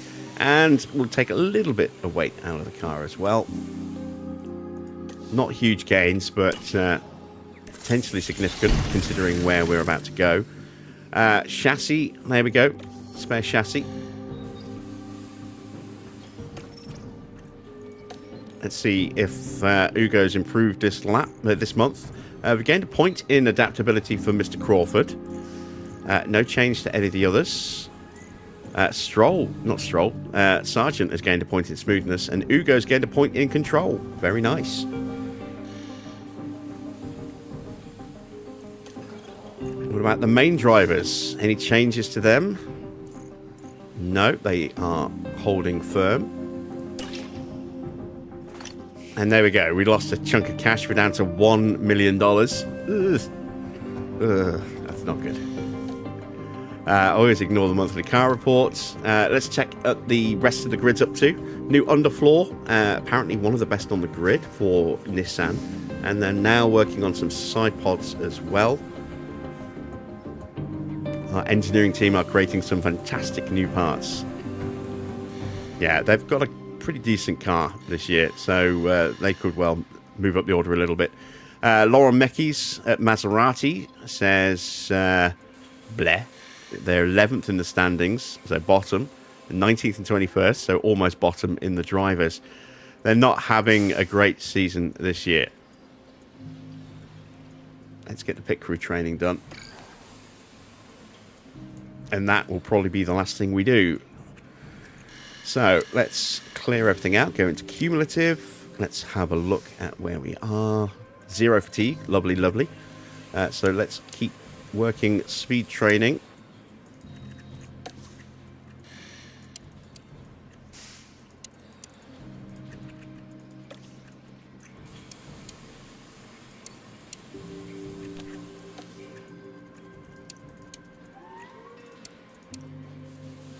There we go. We'll give them the Thursday off as we head to Monaco. Come out at 28%. Let's put a day of car building in there. And then we'll go into some skill training mixed in with speed training. Get us nicely situated for Austria.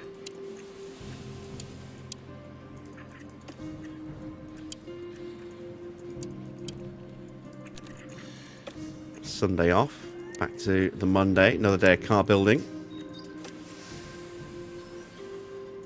In fact, we're going to do 2 days of car building.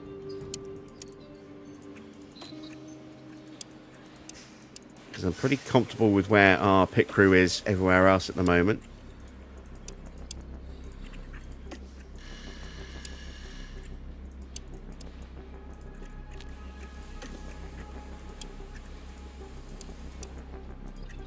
Okay, we'll give them... actually, no, we're going to roll through.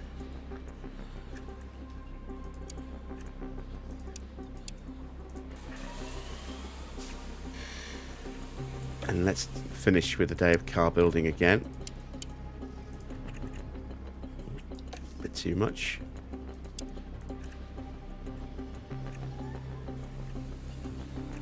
It's a sprint weekend. I do not want that extra. So... let's take that to skill training. And that's perfect. 0 fatigue as we go into the Grand Prix. Come out with 34% fatigue, 25, and then we'll do... let's do an afternoon or a morning of gym training to get us to 22%. And that should carry our fatigue across to 0 at the start of next month. So we'll get our chance of mistakes down to just over 5%. Our estimated pit stop time kind of stays about where it is, but we've improved our car building by 3 points this time round. And we will confirm those changes. Let's check in with Will and take a look at his current stats and training. He's on balanced. Yeah, we want him on innovation.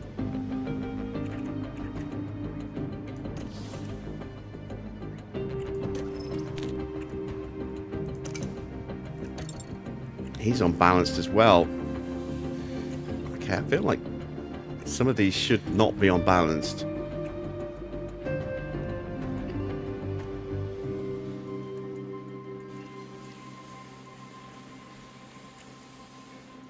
Let's work on the downforce, grip and traction. Enrico, well, let's see. Now he's on bodywork, so he's where he needs to be.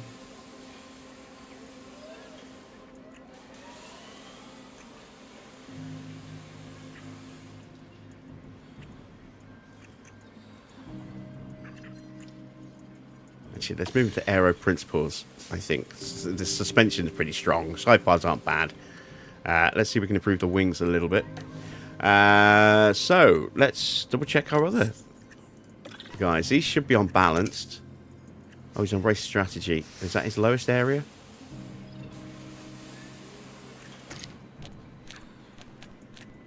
So we're looking at reactions, accuracy, control, smoothness, overtaking.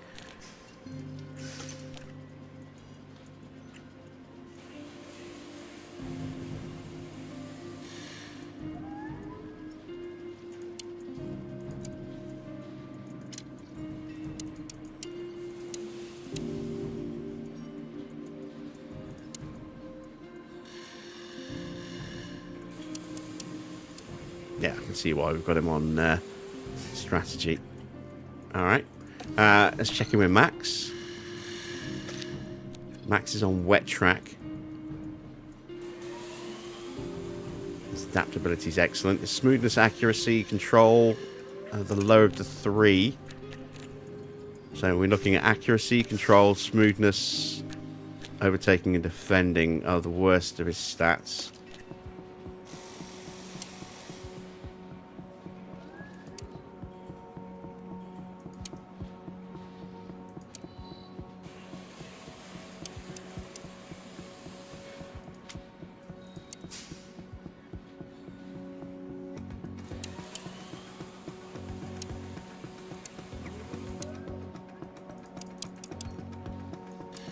Yeah, we'll leave him on wet track.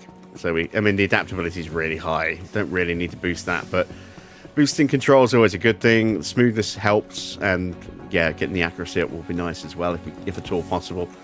Race engineers, let's double check them. Responsiveness, okay, he's getting a boost, so we can change that now. Oh no, wait, yeah. Let's go balanced.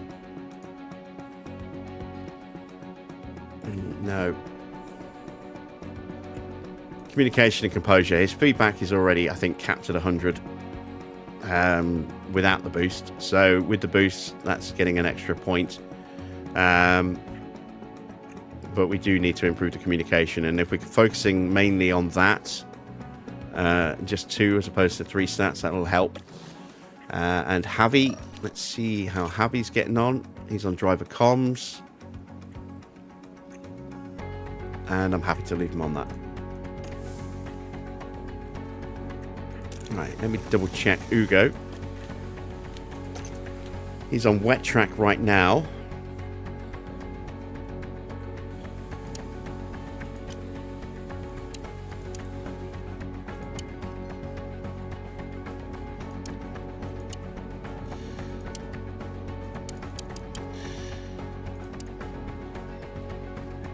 And again, we'll leave him on that to boost his accuracy, adaptability, and smoothness.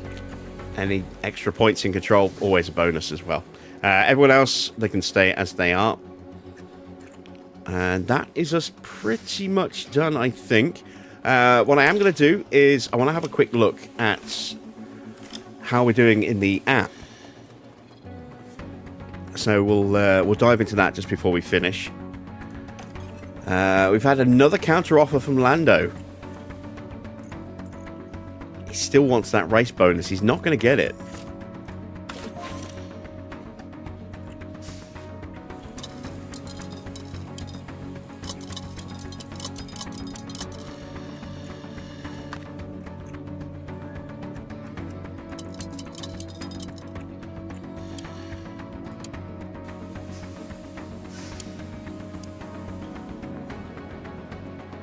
Oh wait, no, he's accepted. No, he hasn't. I thought he'd accepted. He's just...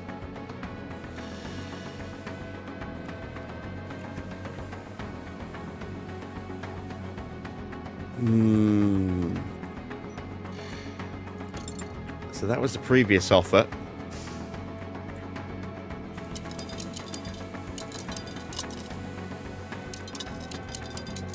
I really don't want to go too much higher.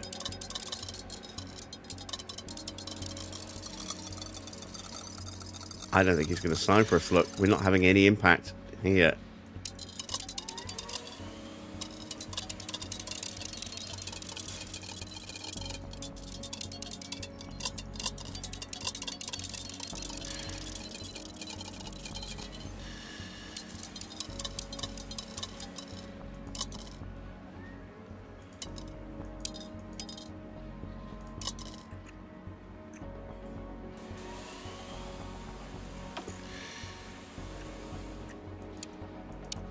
See, even changing this is having no effect there. That appears to be the absolute best we can offer him in terms of our position against what he wants. This is it, last attempt.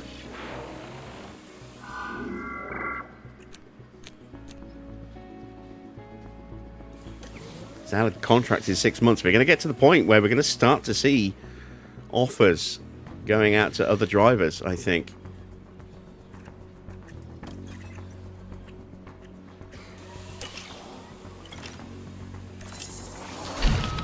The new suspension is ready.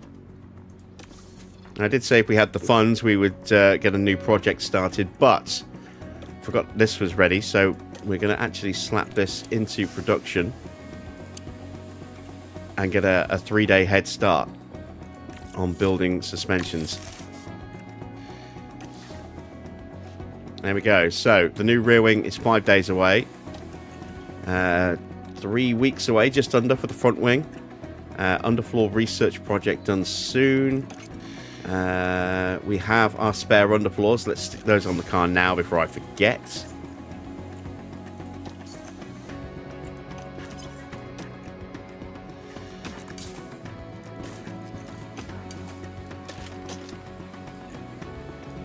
There we go. It's going to be warm with a high chance of rain. Ooh. Oh yeah, look at that. A potentially very wet qualifying and intermittent rain or light rain on Sunday. So could be an interesting one tomorrow. Might not be DRS, which might make it harder for us to punch our way through. Might protect us from being overtaken ourselves. We shall see. Let's create this save. So overwrite data. This is our most recent save. There we go. Got confused by the timestamps for a second then. And now I want to open up the app. So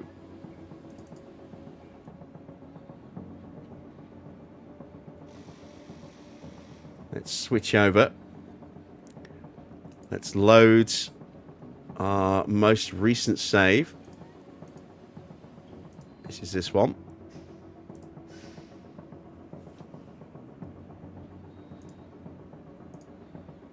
So here we go. Spanish Grand Prix. I do want to check the previous race as well. Baku, which was just crazy. So this is the Baku results. They see 4th and 5th for our drivers. Hamilton got driver of the day. Max in the top performers as well. Fantastic. This was the starting grid. So you can see we started 14th and 21st. And we finished 4th and 5th. What a fantastic Grand Prix that was for us. And what a disaster it was for Red Bull. They had the front row locked out. And then they didn't even make the podium. Oscar finished in P8. And Leclerc finished in P12. So that was Baku. Let's see how we did today at Spain. Lindblad got driver of the day. 20 overtakes. Good lad. 9 positions gained. Max made the top performance. Hamilton didn't, despite getting the point. Interesting. What I do want to see as well is whether we've improved the gap in car performance or if it's got worse. It's got worse. We are now 7.5% behind Mercedes. So we are lagging behind. We've lost a bit more performance to Mercedes and Ferrari. Aston are now the top overall team on 87.55. They are almost 10% ahead of us. They are what, 9.5% ahead of us, or 9.3% ahead of us. That's a lot that we're behind. This is the remaining calendar. So we go to Monaco. Then we have a sprint weekend in Austria, followed by a sprint weekend at Silverstone. Big gap look. July 31st to Austria. So is that our mid-season break? I think it might be. And then we go to September the 4th. Then the 11th for the Dutch Grand Prix. Hungary, Belgium. And then we go to Monza. And then Miami, Canada, Vegas, Mexico, and Brazil to round out. And we've got 1, 2, 3, 4, 5, 6 sprints still remaining. So there's a whole heap of points available. I'd like to think we can do well at Monaco. I'd like to think we could maybe do well there. Silverstone's going to be really bad for us. I'm almost certain of that. No idea about Zandvoort. We haven't been there for a few years now. Hungary, who knows? Spa, probably going to be bad for us. Monza is usually a really good track for us, so I'd like to think we can get some points there. We haven't been to Miami for a few years, so a bit of an unknown there. But a new home Grand Prix for us. Canada, we usually do reasonably well in Canada. Vegas, we usually do well. Mexico, I thought we'd do well last year. We really didn't. And Brazil will probably be a disaster. So, yeah, not many remaining opportunities to really go at, strong points. But Vegas and Monza definitely right up there as our best remaining chances, I think. Canada, maybe Austria, hopefully Monaco. We'll hopefully get some points there as well. Can we get points in 8 of those remaining 12 Grand Prix? I don't know.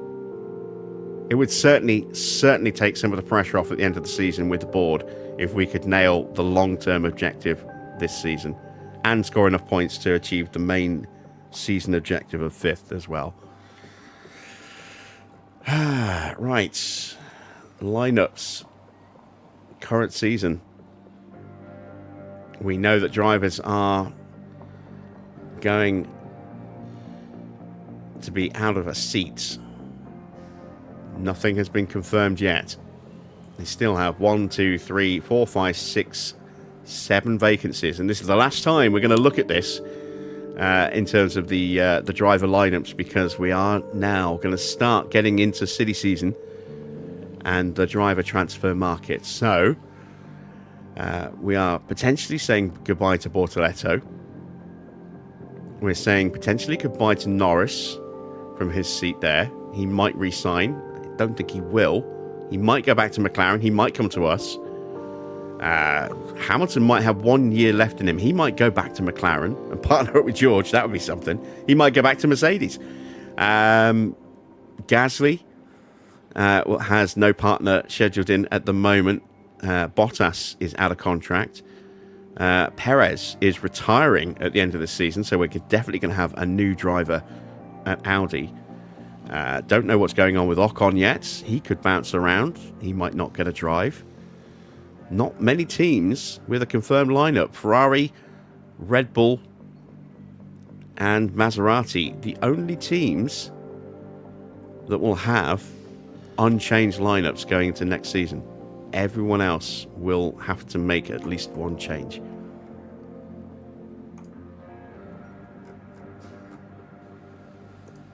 So, these are the current standings then, before we log off.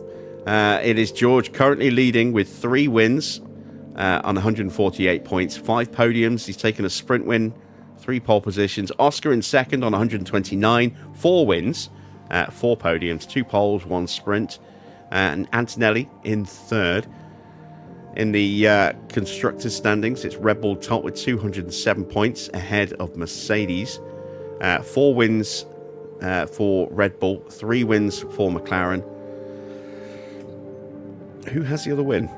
Oh, Aston. Aston have the other win. And there we go. So that's all 8 race results so far. And we have a sprint win. We actually have a sprint win. Woo!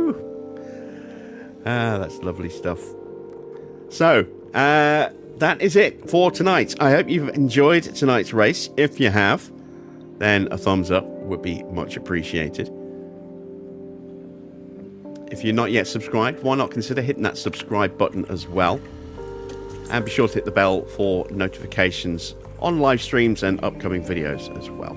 I'll be back at the usual time tomorrow at 8 PM for round 9 as we head to the Principality for the Monaco Grand Prix. Until then, that's it from me. Thanks for watching. I am Jim Bob, and I'll be back with more F1 Manager very soon.